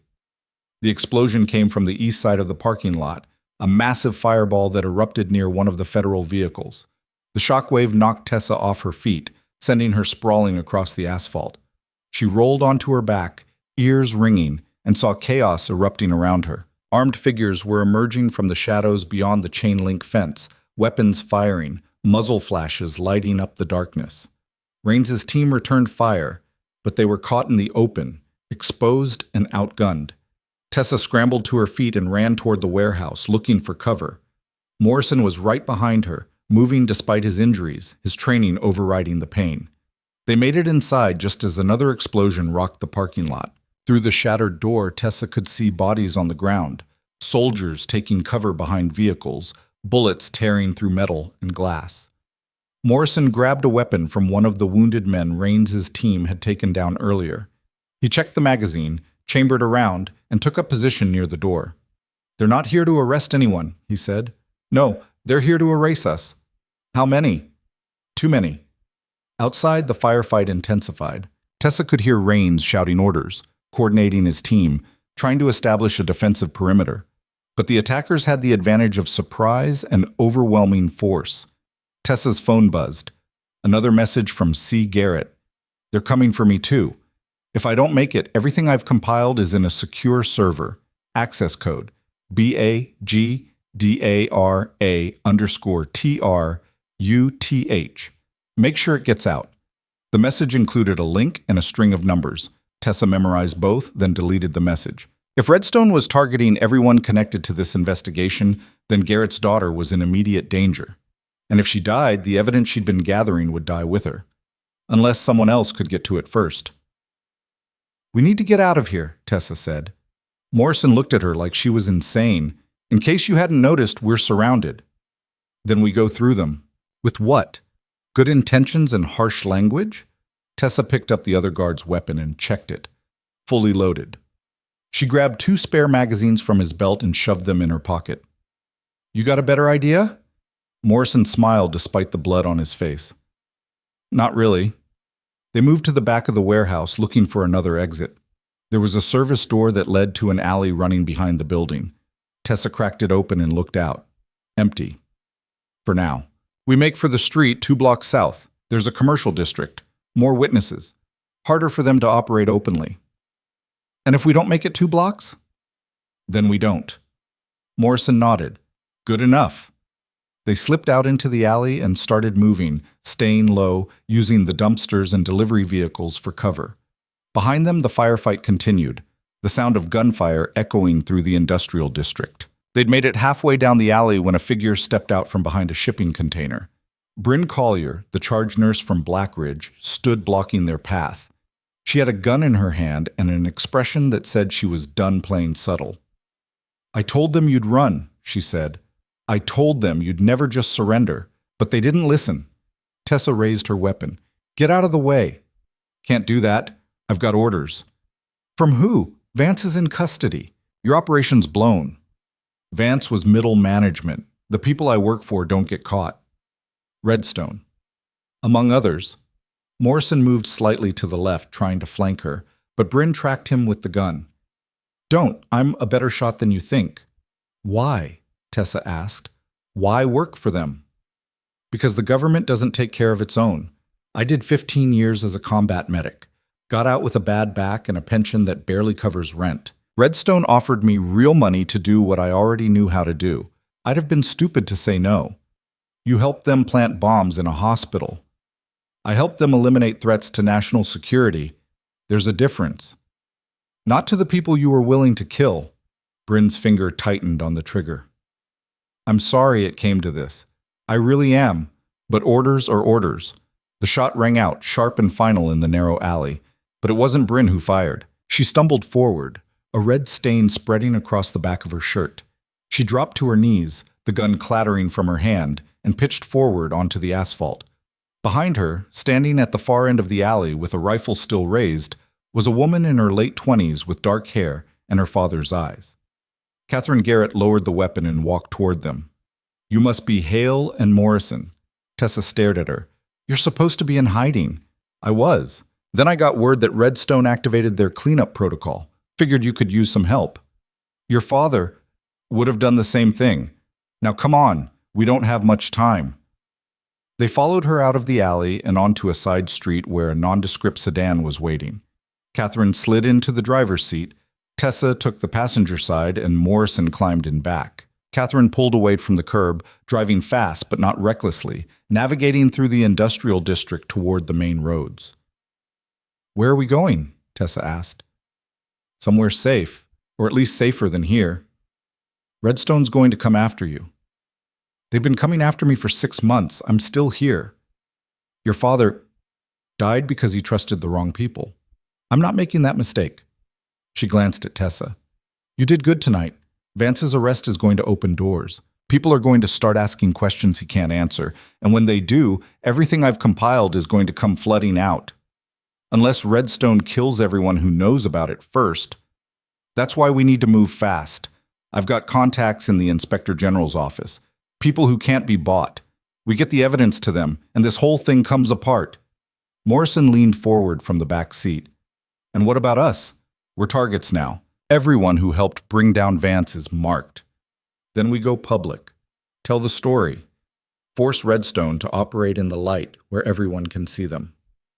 "That's suicide." "No. Staying quiet is suicide. Going public is the only way we survive." They drove in silence for a moment, the city lights of Millerton giving way to darker suburbs. Tessa looked out the window, thinking about everything that had happened in the last 12 hours. The bombs, the firefight, the revelations. She'd spent 11 months trying to disappear, and in one night, She'd been dragged back into the exact fight she'd been trying to avoid. But maybe that was the point. Maybe some fights you couldn't avoid. Maybe some things were worth the risk. Her phone buzzed. A message from Rains secured the perimeter. Attackers retreated. 8 casualties on our side. Vance is secure. Where are you? Tessa typed back quickly. With Morrison and C. Garrett. We're going to finish this. She sent the message and looked at Catherine. How far to your safe location? 20 minutes. Maybe less if traffic cooperates. And once we're there, we compile everything. Every document, every recording, every piece of evidence my father gathered before he died. And then we send it to every news outlet, every congressional oversight committee, and every inspector general's office in the country. Redstone will retaliate. Let them try. Once this goes public, they'll be too busy defending themselves to come after us. Tessa wanted to believe that, but she'd seen what Redstone was capable of. They didn't operate like normal criminals. They operated like a government within a government, with resources and connections that made them almost untouchable. Almost. They were 10 minutes from Catherine's safe house when Morrison's phone rang. He answered, listened for a moment, then his expression went pale. Say that again. He listened, then ended the call and looked at Tessa. That was my contact at DIA. Redstone just filed an emergency injunction claiming everything related to Baghdara is classified under national security grounds. They're arguing that any disclosure would compromise ongoing intelligence operations. Can they do that? If they have someone high enough up signing off on it, yeah. They can bury this for years. Catherine's jaw tightened. Then we need to move faster. She accelerated, weaving through traffic, pushing the sedan to its limits. They were 5 minutes from the safe house when Tessa's phone rang. It was a number she didn't recognize, but something made her answer. Staff Sergeant Hale. The voice on the other end was cultured, professional, and utterly cold. My name is Director Kincaid. I'm the Executive Oversight Officer for Redstone Global. I think we need to talk. I've got nothing to say to you. Then listen. You've caused significant disruption to operations that are vital to national security. Major Vance was a valuable asset, and his arrest has created complications that will take months to resolve. Good. I'm not here to threaten you. I'm here to make you an offer. Drop this investigation. Walk away. And I'll ensure that you and everyone involved receives compensation for your trouble. Substantial compensation. That you think you can buy me off? I think you're a pragmatist who understands that some fights can't be won. Redstone has resources you can't match and connections you can't break. We own people at every level of government. Judges, senators, intelligence directors. You go public with whatever you think you have, and we'll bury it so deep it'll never see daylight. Then why are you calling? Because burying evidence takes time and effort, and I'd prefer to resolve this quietly. So here's the offer one more time. Take the money, disappear. Live whatever life you want, far away from all of this. And if I say no, then you and everyone you care about will be dead by morning. The line went dead. Tessa lowered the phone, her hand steady despite the rage burning in her chest. Catherine looked at her. What did they say? They offered me money to walk away. And? I told them no. Catherine smiled grimly. Good, because we're here. She pulled into the driveway of a small house on a quiet residential street. The kind of place nobody would look twice at. The kind of place where you could hide in plain sight. They got out of the car and headed for the front door. Catherine unlocked it and led them inside, flipping on lights as they moved through a living room that looked like it belonged to a graduate student. Books everywhere, a laptop on the coffee table, notes pinned to a corkboard on the wall. The server's in the basement, Catherine said. Everything my father compiled is on there. Financial records, communications, operational reports. Enough to prove Redstone's been running illegal weapons through at least 6 countries. How long to copy it? 10 minutes. Maybe less. They headed for the basement stairs. And that's when the windows exploded inward, glass and smoke filling the room as tactical teams poured through every entrance at once. Tessa hit the floor as the first flashbang went off, the concussive blast turning the world into white noise and blinding light. She rolled toward the kitchen, feeling rather than seeing Morrison do the same. Catherine was somewhere behind her, moving through muscle memory and training that didn't come from being an analyst. The tactical team came through fast, boots on hardwood, weapons sweeping corners, voices shouting commands that overlapped into chaos. But they weren't federal. No badges announced, no legal authority declared, just breach and clear, the kind of entry that said whoever was coming through that door didn't care about warrants or witnesses. Tessa's vision cleared enough to see 3 figures silhouetted in the smoke-filled living room.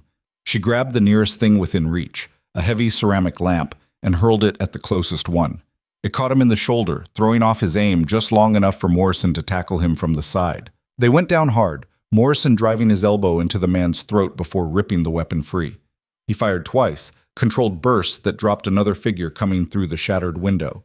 Catherine had already made it to the basement door. "Move!" Tessa scrambled after her, Morrison covering their retreat with suppressing fire. They hit the stairs as bullets chewed through the doorframe above their heads, splinters and drywall dust raining down. The basement was unfinished concrete and exposed beams, lit by a single hanging bulb. A server rack sat in the corner, lights blinking steadily, oblivious to the chaos above. Catherine was already at the keyboard, fingers flying. "How long?" Tessa shouted over the gunfire. 2 minutes to dump everything to a remote backup. "We don't have 2 minutes." "Then buy me some time." Morrison took up position at the base of the stairs, weapon trained on the door above. Tessa moved to the small window wells that opened at ground level, checking for secondary entry points. Through the grimy glass, she could see boots moving around the perimeter. They were surrounded. Again. The door at the top of the stairs splintered as someone kicked it. Morrison fired through the opening, forcing them back. But it was a temporary reprieve. The next attempt would be coordinated. Flashbangs followed by overwhelming force. Tessa's mind raced through options. The server was their only leverage. Without it, everything Catherine's father had gathered would disappear into classified vaults and bureaucratic black holes. But if they stayed here, they'd be dead before the upload finished. "Catherine, can you access that server remotely?" "If I'm connected to the internet, yeah." "Then disconnect it. We're taking it with us. It weighs 40 pounds and we're surrounded by people with guns." "I'm open to better suggestions." Catherine didn't have any.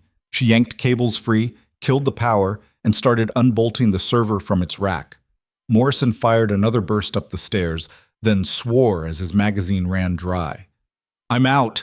Tessa tossed him her weapon. "Make it count." She helped Catherine wrench the server free. It was heavier than 40 pounds, all metal housing and dense electronics. They carried it between them toward the window wells. "You can't be serious," Morrison said. "You got a better exit strategy?" "Literally anything else."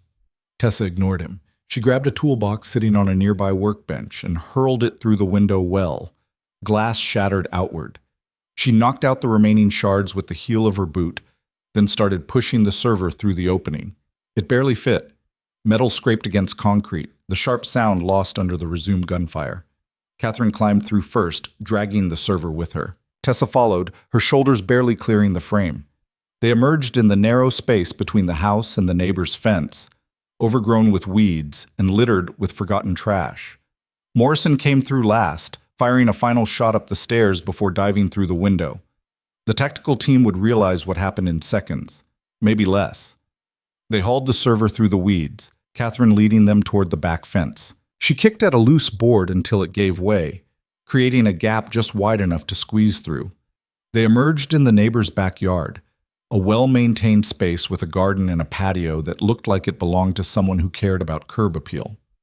Lights were on inside the house. Tessa could see someone moving past the kitchen window. "We can't go through there," Morrison said. "We're not." Catherine pointed toward the side gate. "Street access." They made it to the gate just as the first tactical operator came around the front of the house. He shouted something and raised his weapon. Tessa and Morrison moved simultaneously, Tessa going low, Morrison covering high. The operator got one shot off before Morrison put him down with 2 to the chest. The gunfire would bring the rest of them. 30 seconds. Maybe less. They hit the street and ran, the server awkward and heavy between Catherine and Tessa. Morrison covered their rear, moving backward, weapon tracking for threats. A black SUV rounded the corner 2 blocks down, accelerating hard. Morrison fired at the windshield, spiderwebbing the glass but not stopping the vehicle. "Down!" Tessa shoved Catherine behind a parked car as the SUV roared past, muzzle flashes erupting from the passenger window.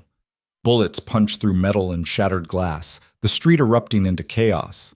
The SUV skidded to a stop 30 yards ahead, doors opening, more operators spilling out. They were trapped between two forces with nowhere to go. And then a different vehicle came screaming around the opposite corner, a civilian sedan moving way too fast, engine roaring. It swerved hard, clipping the rear of the SUV and sending it spinning. The sedan kept coming, tires smoking as it slammed to a stop directly in front of them. The driver's door flew open and Rains leaned out. "Get in!" They didn't argue. Catherine and Tessa threw the server in the trunk while Morrison piled into the back seat. Tessa slid into the passenger side just as Rains floored it, the sedan fishtailing before finding traction. Behind them, the tactical teams were regrouping, more vehicles appearing from side streets. Rains wove through residential roads, ignoring stop signs, pushing the sedan to its limits. "How'd you find us?" Tessa shouted over the engine noise. "Tracked Catherine's phone. Lucky I did." He glanced in the rearview mirror. "We've got company." Two SUVs were gaining, black and unmarked, moving with professional precision. Rains took a hard right, tires screaming, then accelerated down a straightaway. "I can't outrun them in this." "Then we don't run. We end this." "How?" Tessa pulled out her phone and opened the link Catherine had sent her earlier. The secure server login appeared. She entered the access code, BAGDARA_TRUTH. The screen filled with files, hundreds of them. Financial records, communications, operational reports, everything Colonel Garrett had gathered before he died. And at the top, a video file labeled Insurance. Tessa clicked it. The video opened on Colonel Garrett sitting in what looked like his home office. He looked tired, older than Tessa remembered, but his eyes were sharp. "If you're watching this, I'm probably dead. And if you're Tessa Hale or Kyle Morrison, then you need to know what really happened in Baghdara." Tessa's breath caught. Beside her, Rains glanced at the screen, then back at the road. Garrett continued. "The weapons cache your team found wasn't insurgent supply. It was a CIA operation, specifically a joint task force run by the National Clandestine Service. They were arming local militias to destabilize regional governments. When your team stumbled onto it, they had two choices: bring you into the fold or eliminate the witnesses." He paused, his expression grim. Major Vance was their inside man. He'd been on Redstone's payroll for 3 years, facilitating arms transfers and providing operational security. When I started asking questions after the ambush, he tried to convince me it was all insurgent activity. But I knew better. I'd seen the equipment manifest. I knew what we were really looking at. Garrett leaned forward, his voice dropping. "I compiled everything I could find: bank transfers, communications, shipping manifests, all of it proving that Redstone was operating as a front for unauthorized intelligence operations. And when I took it to the Inspector General, I was told to drop it, told it was above my clearance, told there would be consequences if I continued." He smiled, bitter and tired. "So I made this video, and I hid copies of everything where they couldn't find it.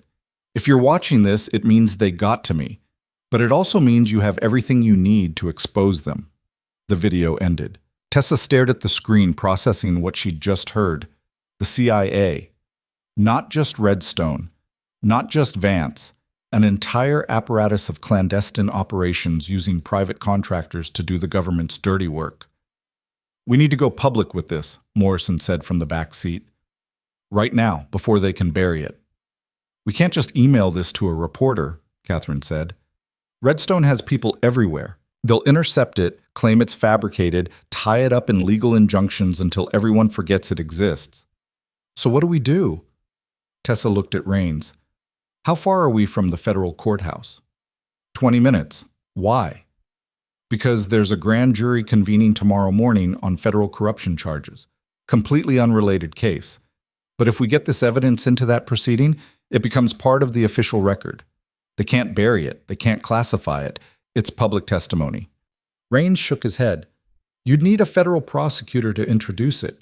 And even if you found one willing to do it, Redstone would have them removed before they could file the paperwork."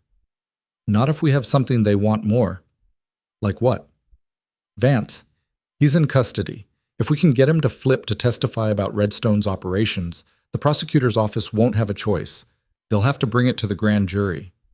Vance will never flip. He's too deep. Everyone flips when the alternative is life in federal prison. We just need to give him a reason to believe we can protect him. Morrison leaned forward. And can we? No, but he doesn't need to know that. Raines considered this, then nodded slowly. It might work, but we'd need access to Vance, and right now he's being held in a federal facility with security protocols we can't breach. We don't breach it. We get invited in. By who? Tessa pulled up her contacts and found the number she'd been given months ago. The one she'd been told to only use in absolute emergencies. Inspector General's office. Direct line. She hit dial. The phone rang twice before a voice answered. This is Inspector General Reeves. Sir, this is former Staff Sergeant Tessa Hale. I have evidence of federal corruption involving the CIA and private military contractors. I need immediate protection and access to a federal prosecutor. Silence. Then, what kind of evidence? Video testimony from Colonel Marcus Garrett, financial records, communications, everything proving that Redstone Global has been running unauthorized weapons operations with CIA oversight. Another pause, longer this time. Where are you right now? In transit. Being pursued by Redstone operatives. Give me your location. I'll have federal marshals meet you. Tessa gave him their approximate coordinates. Reeves listened, then spoke quietly to someone else in the background. Marshals are en route. ETA 8 minutes. Stay on the line. Raines took the next turn toward the designated rendezvous point, a public parking structure near the courthouse. Behind them, the SUVs were still following, maintaining distance but not engaging. They're waiting, Morrison said. They know where we're going. They're going to hit us before the marshals arrive. Let them try. They pulled into the parking structure, tires echoing off concrete as they spiraled up toward the third level where they'd have multiple exit routes. Raines parked near the center, positioning the sedan for quick escape if needed. The SUVs entered the structure moments later, moving slowly, methodically clearing each level. Tessa got out of the car, phone still pressed to her ear. Inspector General, we have hostiles in the parking structure. If your people don't get here soon, this evidence disappears with us. 2 minutes. Hold position. Morrison and Raines flanked the sedan, weapons ready. Catherine stayed behind cover, clutching her phone like it was the only thing keeping her alive. The first SUV emerged onto the third level, moving toward them with predatory patience. The windows were tinted too dark to see inside, but Tessa counted at least 4 figures. The vehicle stopped 20 yards away. The doors opened. Director Kincaid stepped out, the man whose voice Tessa had heard on the phone earlier. He was tall, mid-50s, wearing a suit that probably cost more than she'd made in a year. 2 armed operators flanked him. Staff Sergeant Hale, he said, his voice calm and professional. This has gone far enough. I agree. Then you'll hand over the server and whatever copies you've made. Do that, and everyone walks away from this. Except the people you've already killed. They don't get to walk away. Kincaid's expression didn't change. Collateral damage in operations you can't possibly understand. Your team stumbled into something beyond your clearance. That's not our fault. You murdered 3 members of my unit to cover up illegal arms trafficking. We eliminated security risks. There's a difference. Not to me. Kincaid sighed, like a disappointed teacher dealing with a stubborn student. I'm trying to be reasonable here, but if you force my hand, I will resolve this with maximum prejudice.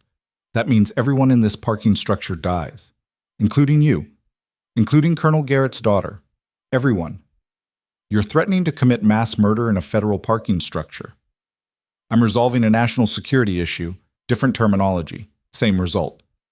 The sound of sirens cut through the tension, multiple vehicles approaching fast.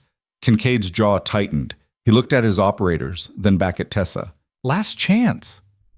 I think I'll take my odds with federal protection. Then you're a fool. Kincaid nodded to his operators. They raised their weapons, and that's when 3 black vans screeched onto the parking level, doors flying open, U.S. Marshals pouring out in full tactical gear. Federal agents, drop your weapons, now! Kincaid's operators hesitated, caught between following orders and facing down overwhelming force. The hesitation cost them. Marshals swarmed their position, disarming them in seconds, forcing them to the ground. Kincaid himself didn't resist. He simply stood there, hands at his sides, watching as his operation collapsed around him. A marshal approached Tessa, weapon lowered. "Ma'am, are you Tessa Hale?" "I am." "Inspector General Reeves sent us. You're under federal protection effective immediately." "What about him?" She gestured toward Kincaid. "He's under arrest. Conspiracy, attempted murder, obstruction of justice. The list is going to get a lot longer once we process the evidence you've provided." Tessa felt something release in her chest. Not relief exactly, but the absence of pressure that had been building for 11 months. It wasn't over. Not yet. But they'd survived the immediate threat. Raines approached, his expression a mix of exhaustion and vindication. "You actually pulled it off." "We pulled it off. What now?" "Now we make sure this sticks. Vance, Kincaid, Redstone. The whole operation gets dragged into the light where everyone can see it." One of the marshals handed Tessa a tablet. "Inspector General wants to speak with you directly." She took the tablet. Reeves's face appeared on screen, his expression serious but not hostile. "Staff Sergeant Hale, I've reviewed the preliminary evidence you provided. If even half of it is legitimate, this is going to be the biggest intelligence scandal in 2 decades. It's all legitimate. Colonel Garrett made sure of that. Then we have a lot of work ahead of us. I'm assigning a federal prosecutor to your case. You'll be giving testimony to a grand jury within 48 hours. Everything you know, everything Garrett compiled, all of it goes on record. What about protection? Redstone's going to come after everyone involved. You'll have around-the-clock federal protection until the trial concludes. Anyone who attempts retaliation will face additional charges. This office doesn't take threats against witnesses lightly." Tessa nodded. "There's one more thing. Major Vance. He's the key to connecting Redstone to the CIA. We need him to testify." Vance is refusing to cooperate. He'll cooperate when he understands the alternative. Life in federal prison versus witness protection and a reduced sentence. It's not a hard choice. Reeves considered this. "I'll arrange a meeting, but if he doesn't flip, we proceed without him. This case doesn't depend on his cooperation." "Understood." The call ended. Tessa handed the tablet back to the marshal and looked around the parking structure. Kincaid and his operators were being loaded into transport vehicles. The server, Colonel Garrett's evidence, was being secured by federal agents.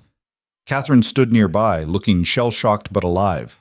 Morrison approached, his injuries from earlier starting to show now that the adrenaline was wearing off. "You think this is really it? That we're actually safe?" "Safe is relative, but yeah, I think the worst is over.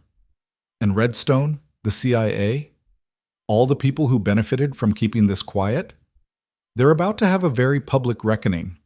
The marshals escorted them to separate vehicles for transport to a secure federal facility. As Tessa climbed into the back seat, she caught sight of Kincaid being loaded into a different van. Their eyes met for a brief moment. He didn't look angry, just resigned, like he'd always known this was how it would end. The van pulled away, leaving the parking structure behind. Through the window, Tessa watched the city lights blur past, thinking about everything that had led to this moment. 11 months of hiding, one night of chaos, and now, finally, a chance at justice. Her phone buzzed, a message from an unknown number. "Thank you for not letting my father die for nothing. C. Garrett." Tessa typed a quick response. "He'd be proud of you." She sent it and leaned back against the seat, closing her eyes. They'd won, or at least they'd survived long enough to fight another day.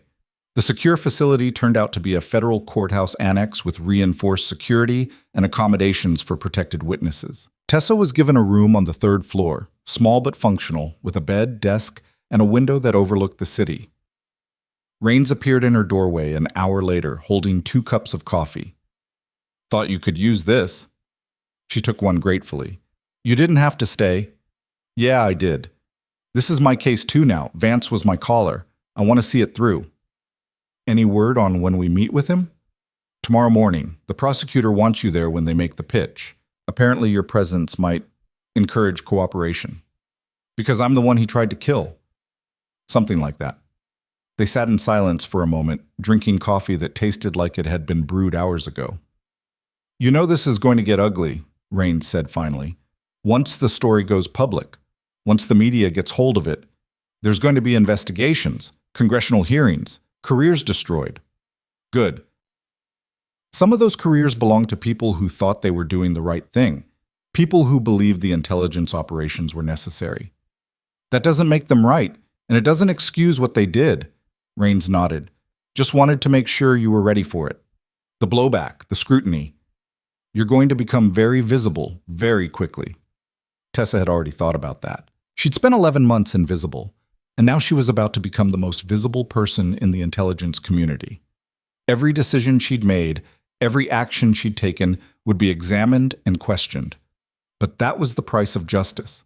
And after everything she'd lost, everything she'd survived, it felt like a price worth paying. I'm ready, she said. Raines stood to leave, then paused at the door. For what it's worth? You did good. Better than good. You took down an operation that should have been impossible to touch. I had help. Yeah, but you started it. That counts for something. He left, and Tessa was alone with her thoughts again. She pulled out her phone and scrolled through her contacts, stopping on a name she hadn't called in over a year. Her sister. Living in Portland, teaching middle school, completely disconnected from the world of intelligence and military operations. Tessa had cut contact when she went into hiding, told herself it was for her sister's protection. But really, it was because she'd been ashamed of running, ashamed of surviving when others hadn't. She hit dial before she could talk herself out of it. The phone rang 4 times before a familiar voice answered. Hello? Hey, it's me. Silence. Then, Tessa? Oh my God, where have you been? I've been trying to reach you for months. I know, I'm sorry, it's complicated. Are you okay? Are you safe? I'm safe, and I'm going to explain everything, but not over the phone. Can I come see you, maybe next week? Of course. Yes, absolutely. Just please tell me you're really okay. I am, or I will be. Soon. They talked for another 10 minutes, carefully avoiding specifics, just reconnecting after too long apart.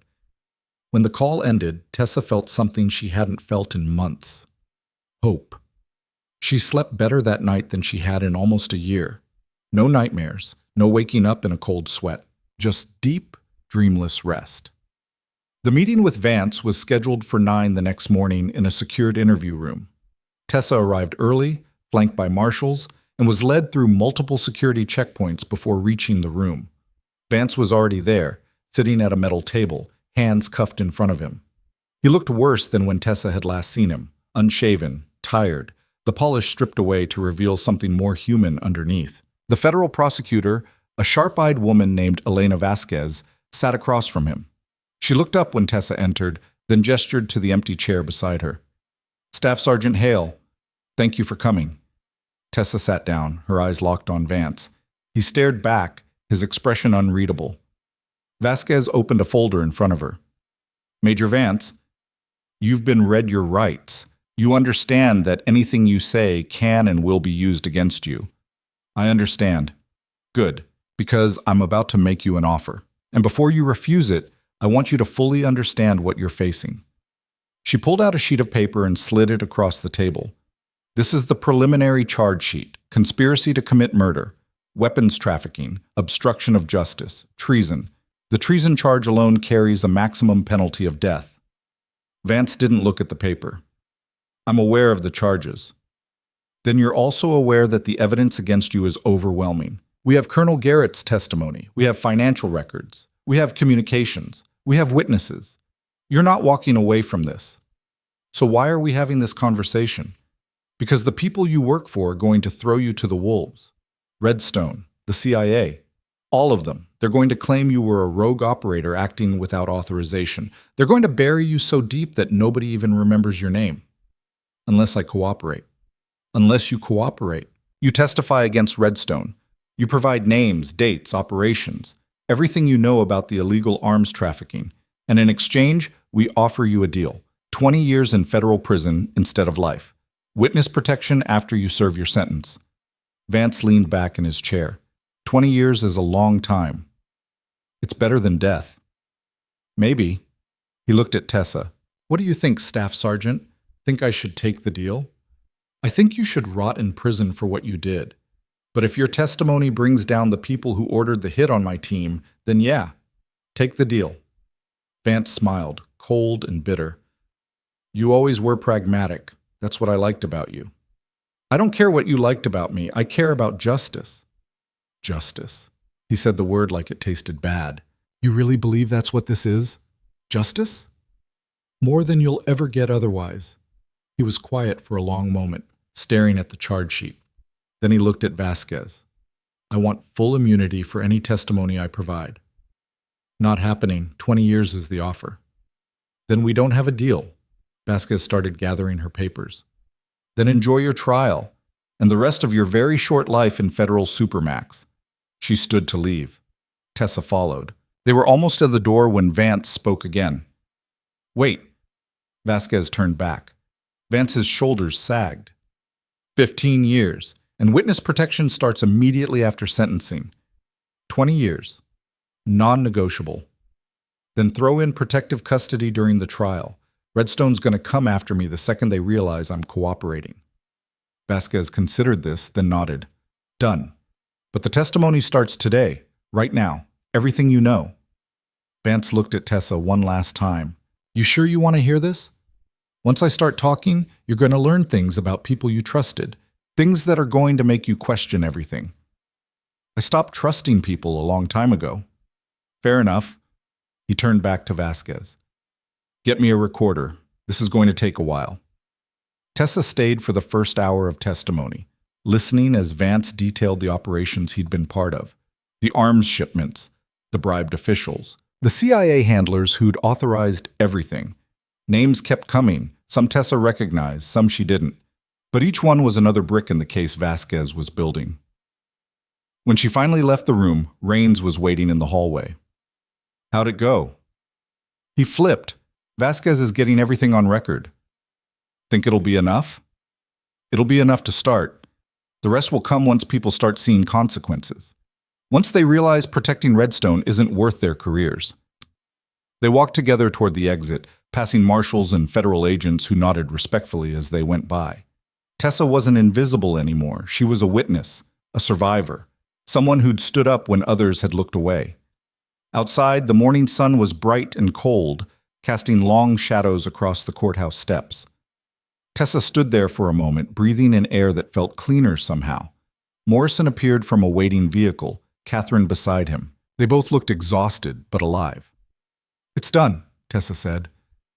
For now, Morrison replied. Trial's still months away. A lot can happen between now and then. Let it. We've got federal protection and evidence that can't be buried. They come after us. They prove everything we've been saying. Catherine looked at the courthouse behind them. My father spent his whole career trying to do the right thing, trying to protect people. I'm glad it wasn't for nothing. It wasn't. He made sure of that. They stood together in silence. 4 people who'd survived something that should have killed them. 4 people who'd refused to stay quiet when silence would have been easier. Tessa's phone buzzed. A message from an unknown number. Her stomach dropped when she opened it. Congratulations on your victory. It won't last. Redstone. She showed the message to Raines. His expression darkened. They're not done. No, but neither are we. Tessa deleted the message and pocketed her phone. Let them come. Let them try. She'd spent 11 months running, and she was done with that. Whatever Redstone sent next, she'd be ready. And this time, she wouldn't be alone. The trial began 6 weeks later in a federal courthouse that had been transformed into a fortress. Barricades lined the streets. Metal detectors guarded every entrance. Snipers positioned on rooftops scanned the crowds that gathered each morning. Reporters, protesters, curious civilians drawn to what the media was calling the biggest intelligence scandal in a generation. Tessa sat in the witness room on the morning of her testimony, watching the chaos unfold through a window that was probably bulletproof. Catherine sat beside her, silent and tense. Morrison paced near the door, unable to stay still. You ready? Raines asked from the doorway. Tessa looked at him. As much as I'll ever be. Vasquez says the defense is going to try to discredit you, paint you as unstable. a veteran with PTSD who invented a conspiracy to explain away her own failures. Let them try. They're going to bring up why you left the service, why you spent 11 months working a job you were overqualified for. They're going to make it seem like you were hiding from something. I was hiding from something. I was hiding from them. Rains nodded. Just stick to the facts. Answer the questions. Don't let them bait you into saying something you'll regret. I won't. But she knew it wouldn't be that simple. The defense attorneys representing Redstone Global were some of the best money could buy. They'd already filed dozens of motions trying to suppress evidence, disqualify witnesses, delay proceedings. They'd lost every motion, but that hadn't stopped them from fighting. Because they knew what everyone in that courtroom knew. If this trial went the wrong way, it would expose operations that went far beyond Redstone. It would implicate government officials, intelligence officers, contractors who'd spent decades operating in the shadows. The stakes weren't just criminal penalties, they were existential. A marshal appeared in the doorway. "They're ready for you, Staff Sergeant." Tessa stood, smoothing down the simple blazer she'd been given for court appearances. Nothing flashy, nothing that would distract from the testimony, just professional and credible. She walked into the courtroom and felt the weight of every eye turned toward her. The gallery was packed, journalists, federal observers, family members of the victims. At the prosecution table, Elena Vasquez looked up and gave a slight nod of encouragement. At the defense table sat 3 attorneys in expensive suits, and behind them, in the gallery, representatives from Redstone Global who watched with expressions that gave nothing away.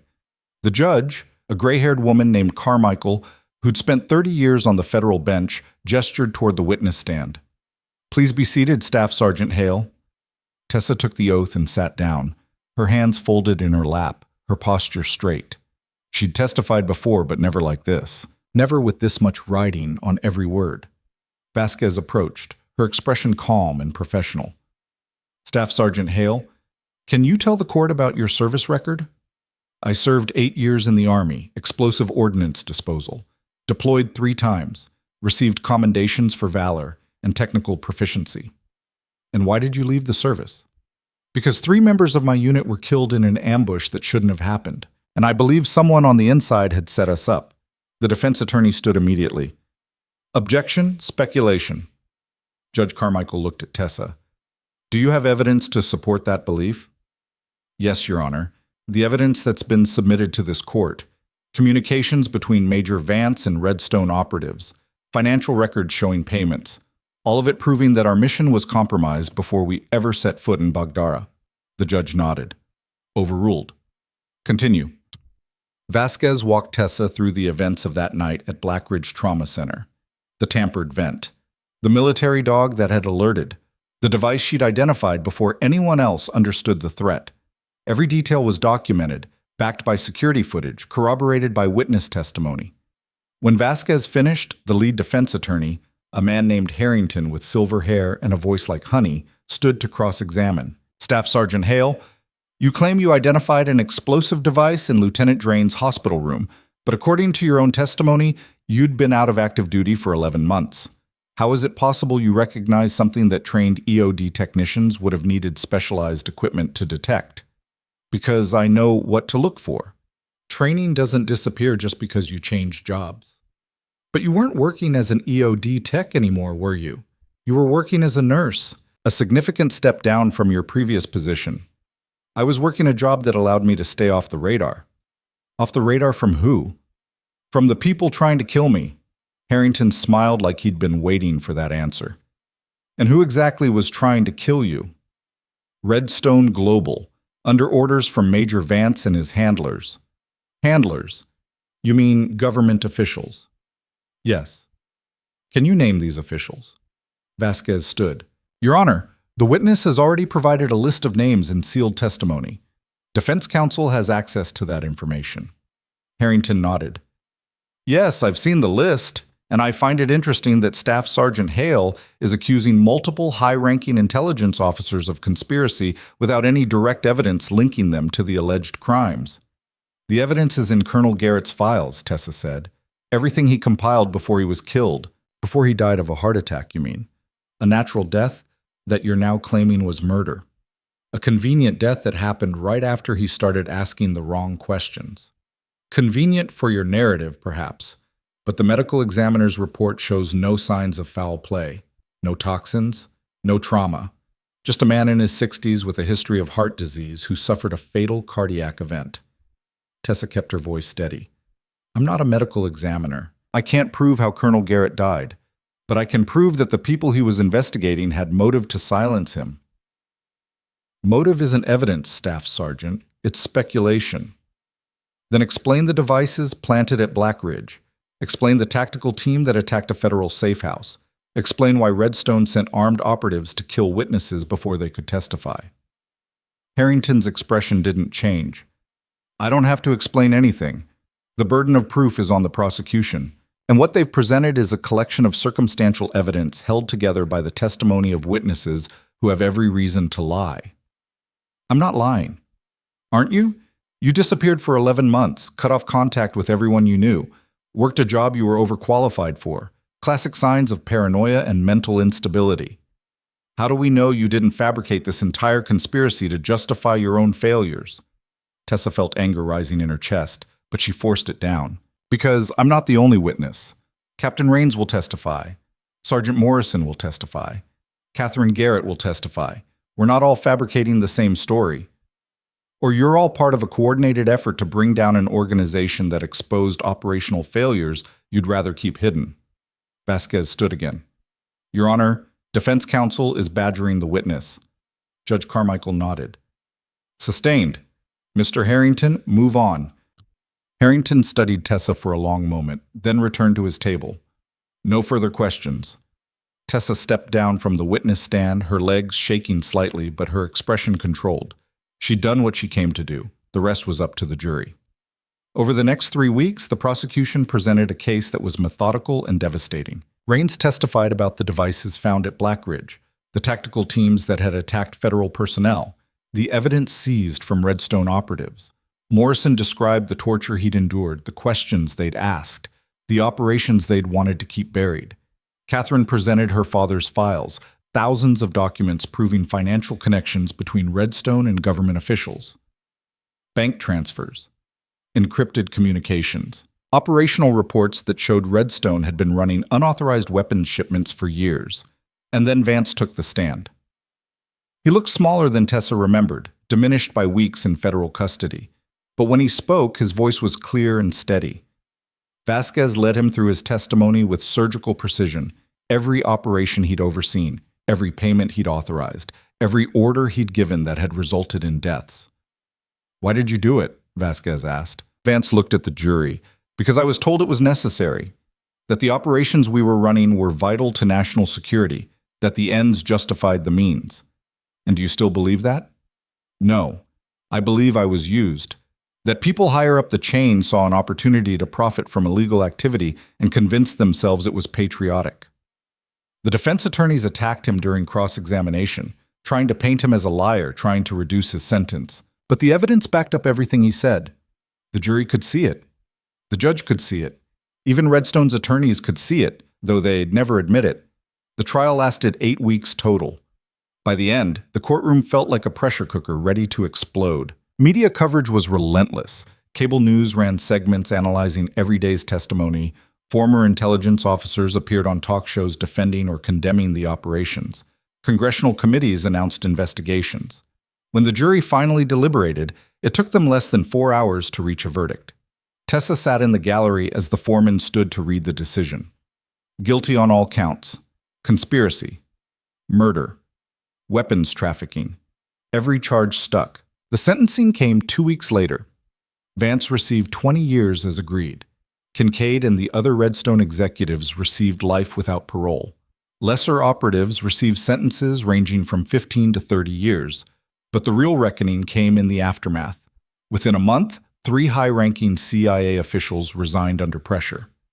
The director of the National Clandestine Service was fired and faced federal charges. Congressional hearings were announced to investigate how such extensive illegal operations had been allowed to continue for so long. Redstone Global was dissolved, its assets seized, its remaining personnel scattered. The private military contractor that had operated with impunity for decades simply ceased to exist. And slowly, the truth spread beyond courtrooms and congressional chambers. News outlets ran features on the victims.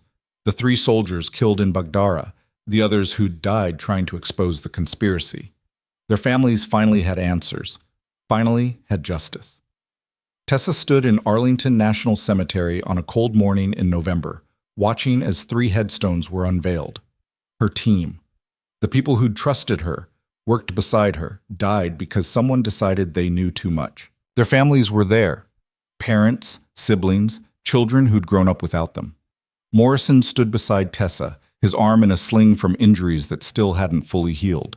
Catherine was there too, along with Raines and a contingent of soldiers who'd served with the fallen. A general gave a speech about sacrifice and honor, about how these soldiers had died protecting their country, even when their country had failed to protect them. Tessa barely heard it. She was thinking about the last mission they'd run together, the school in Baghdara, the weapons cache they'd found, the moment everything had changed. After the ceremony, one of the family members approached her, a woman in her 50s with red-rimmed eyes and a grief that looked like it would never fully heal. "You're Staff Sergeant Hale," the woman said. "I am. My son was on your team, Specialist David Torres." Tessa remembered him. 23 years old, quick with a joke, careful with his hands. He'd wanted to go to engineering school after his service ended. "He was a good soldier," Tessa said quietly. "One of the best." The woman nodded, tears streaming down her face.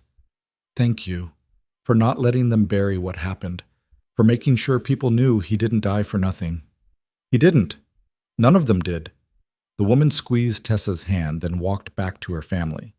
Morrison moved closer, his voice low. "You okay?" "No, but I will be." They left the cemetery together, walking through rows of white headstones that stretched toward the horizon. So many people who'd served, so many who'd sacrificed. Tessa's phone buzzed as they reached the parking lot. A message from Inspector General Reeves. "The Attorney General wants to meet with you tomorrow, 10 a.m. It's important." She showed the message to Morrison. He raised an eyebrow. "Think it's more testimony?" "I don't know. Only one way to find out." The Attorney General's office was everything Tessa expected. Polished wood, leather chairs, certificates, and awards covering the walls.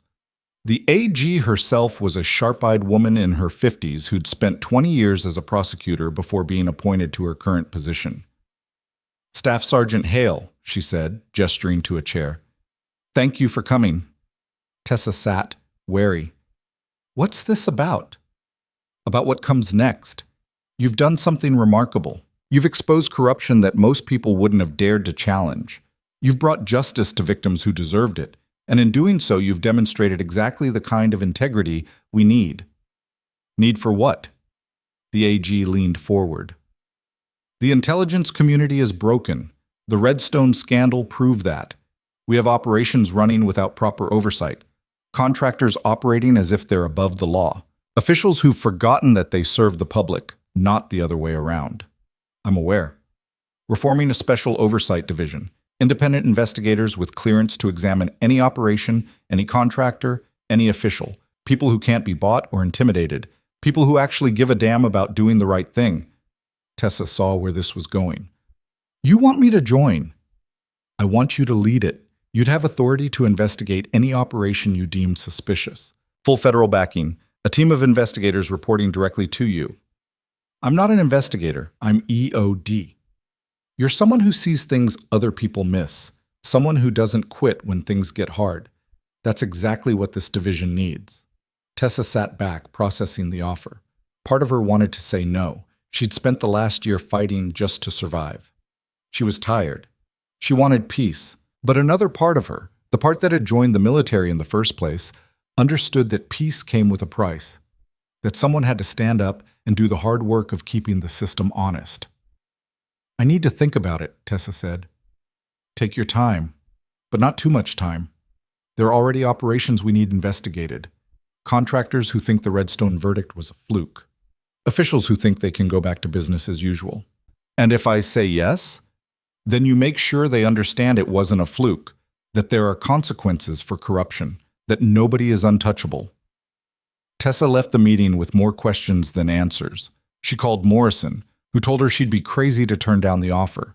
She called Catherine, who said it was exactly the kind of work her father would have wanted someone to do. She even called her sister, who listened quietly before saying, "Do you want to do it?" Tessa thought about that, about what she wanted. For 11 months, she'd wanted to disappear, to be invisible, to avoid the fights that had already cost her so much. But invisibility wasn't freedom. It was just another kind of prison. "Yeah," Tessa said, "I think I do." 3 months later, she stood in a conference room on the 5th floor of the Justice Department building, looking at the 12 investigators she'd been given to staff her new division. They were a mix of former military, retired law enforcement, and career civil servants who'd grown tired of watching the system fail. Morrison was there too, promoted to deputy director over his protests. Catherine had joined as chief analyst, using the skills she'd learned investigating her father's death to examine new cases. Rains had transferred from his military command to serve as tactical operations coordinator. When Tessa had asked why, he'd shrugged and said, "Because I'm tired of watching good people get screwed by bad leadership." They had a dozen active investigations already. Defense contractors billing for services never rendered. Intelligence officials running unauthorized surveillance programs. Military personnel taking kickbacks from foreign governments. The work was going to be brutal. They'd make enemies, powerful enemies who'd fight back hard. But for the first time in a long time, Tessa felt like she was doing something that mattered.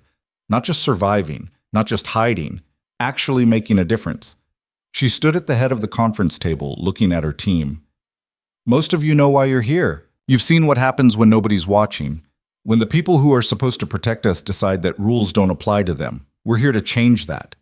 She pulled up a screen showing their active case files. "These investigations are going to be hard.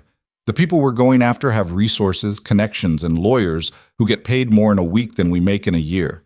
They're going to claim we're on a witch hunt, that we're politically motivated, that we don't understand how the real world works. Let them claim whatever they want.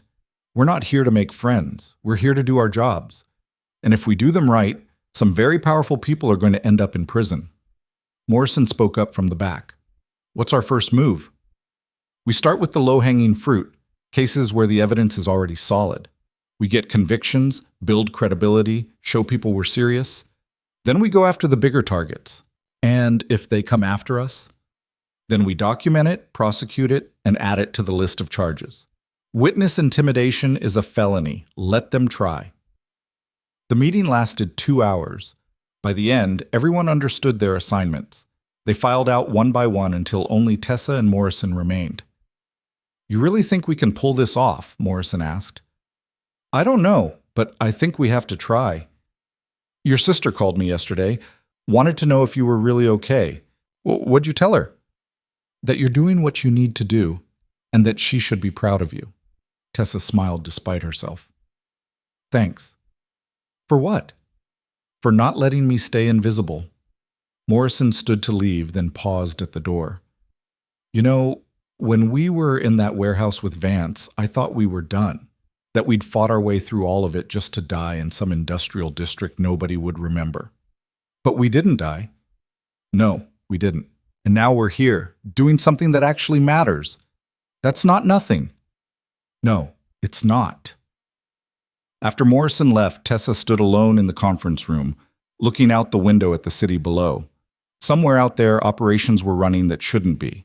People were being exploited, betrayed, killed in the name of national security or corporate profit.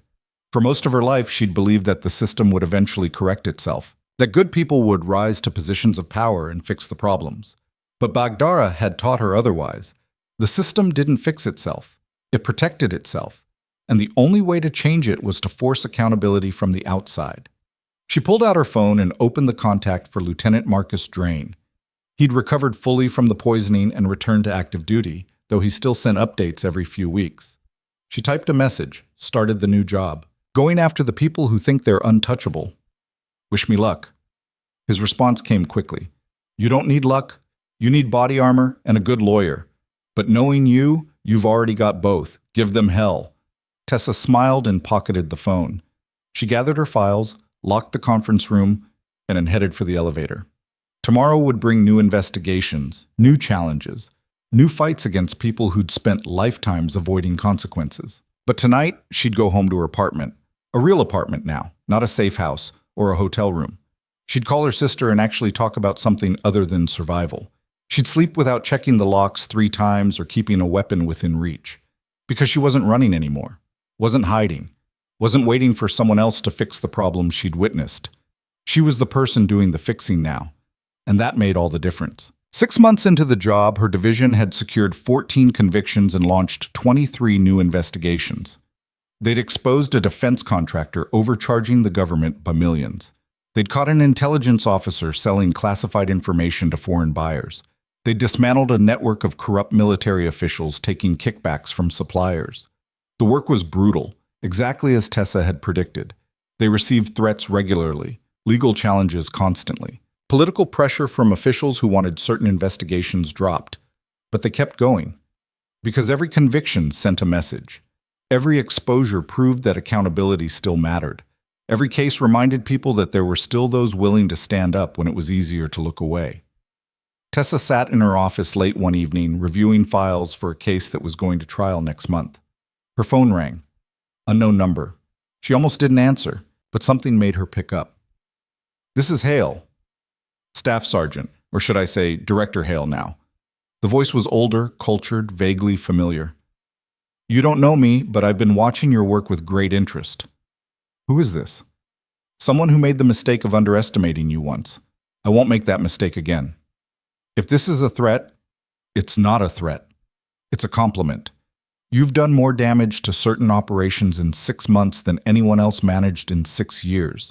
That's impressive. Damage is the point." "I'm sure it is. But you should understand something. Redstone is gone, but the work continues. There are always organizations willing to do what governments can't publicly acknowledge. You shut down one, 3 more take its place." "Then I guess I'll be busy." The caller chuckled. "I suppose you will. Goodbye, Director Hale. I'm sure we'll speak again." The line went dead. Tessa stared at her phone for a long moment, then set it down. She'd expected this, known that bringing down Redstone wouldn't end the fight, just change its shape. But that was okay.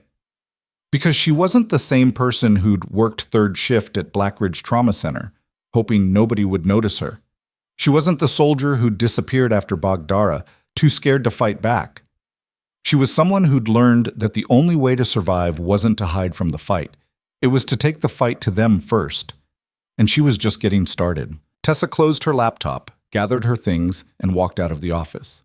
The building was mostly empty this late, just security personnel and a few other workaholics burning the midnight oil. Outside, the night air was cold and clear. She walked to her car, unlocked it, and sat behind the wheel for a moment before starting the engine. Somewhere in this city, and in cities across the country and around the world, people were making decisions that would cost lives, running operations that would never see oversight, believing they were untouchable because they always had been. They were wrong. Tessa started the car and pulled out of the parking garage, heading home through streets that felt safer somehow. Not because the threats had disappeared, but because someone was finally watching, finally holding the line between power and accountability. And that someone had learned the hardest way possible that silence wasn't safety. It was complicity. She'd been invisible once, overlooked, dismissed. Never again. The city lights blurred past her window as she drove, and for the first time in longer than she could remember, Tessa felt something that wasn't just survival or determination. She felt purpose, and that, more than any verdict or conviction, was the real victory.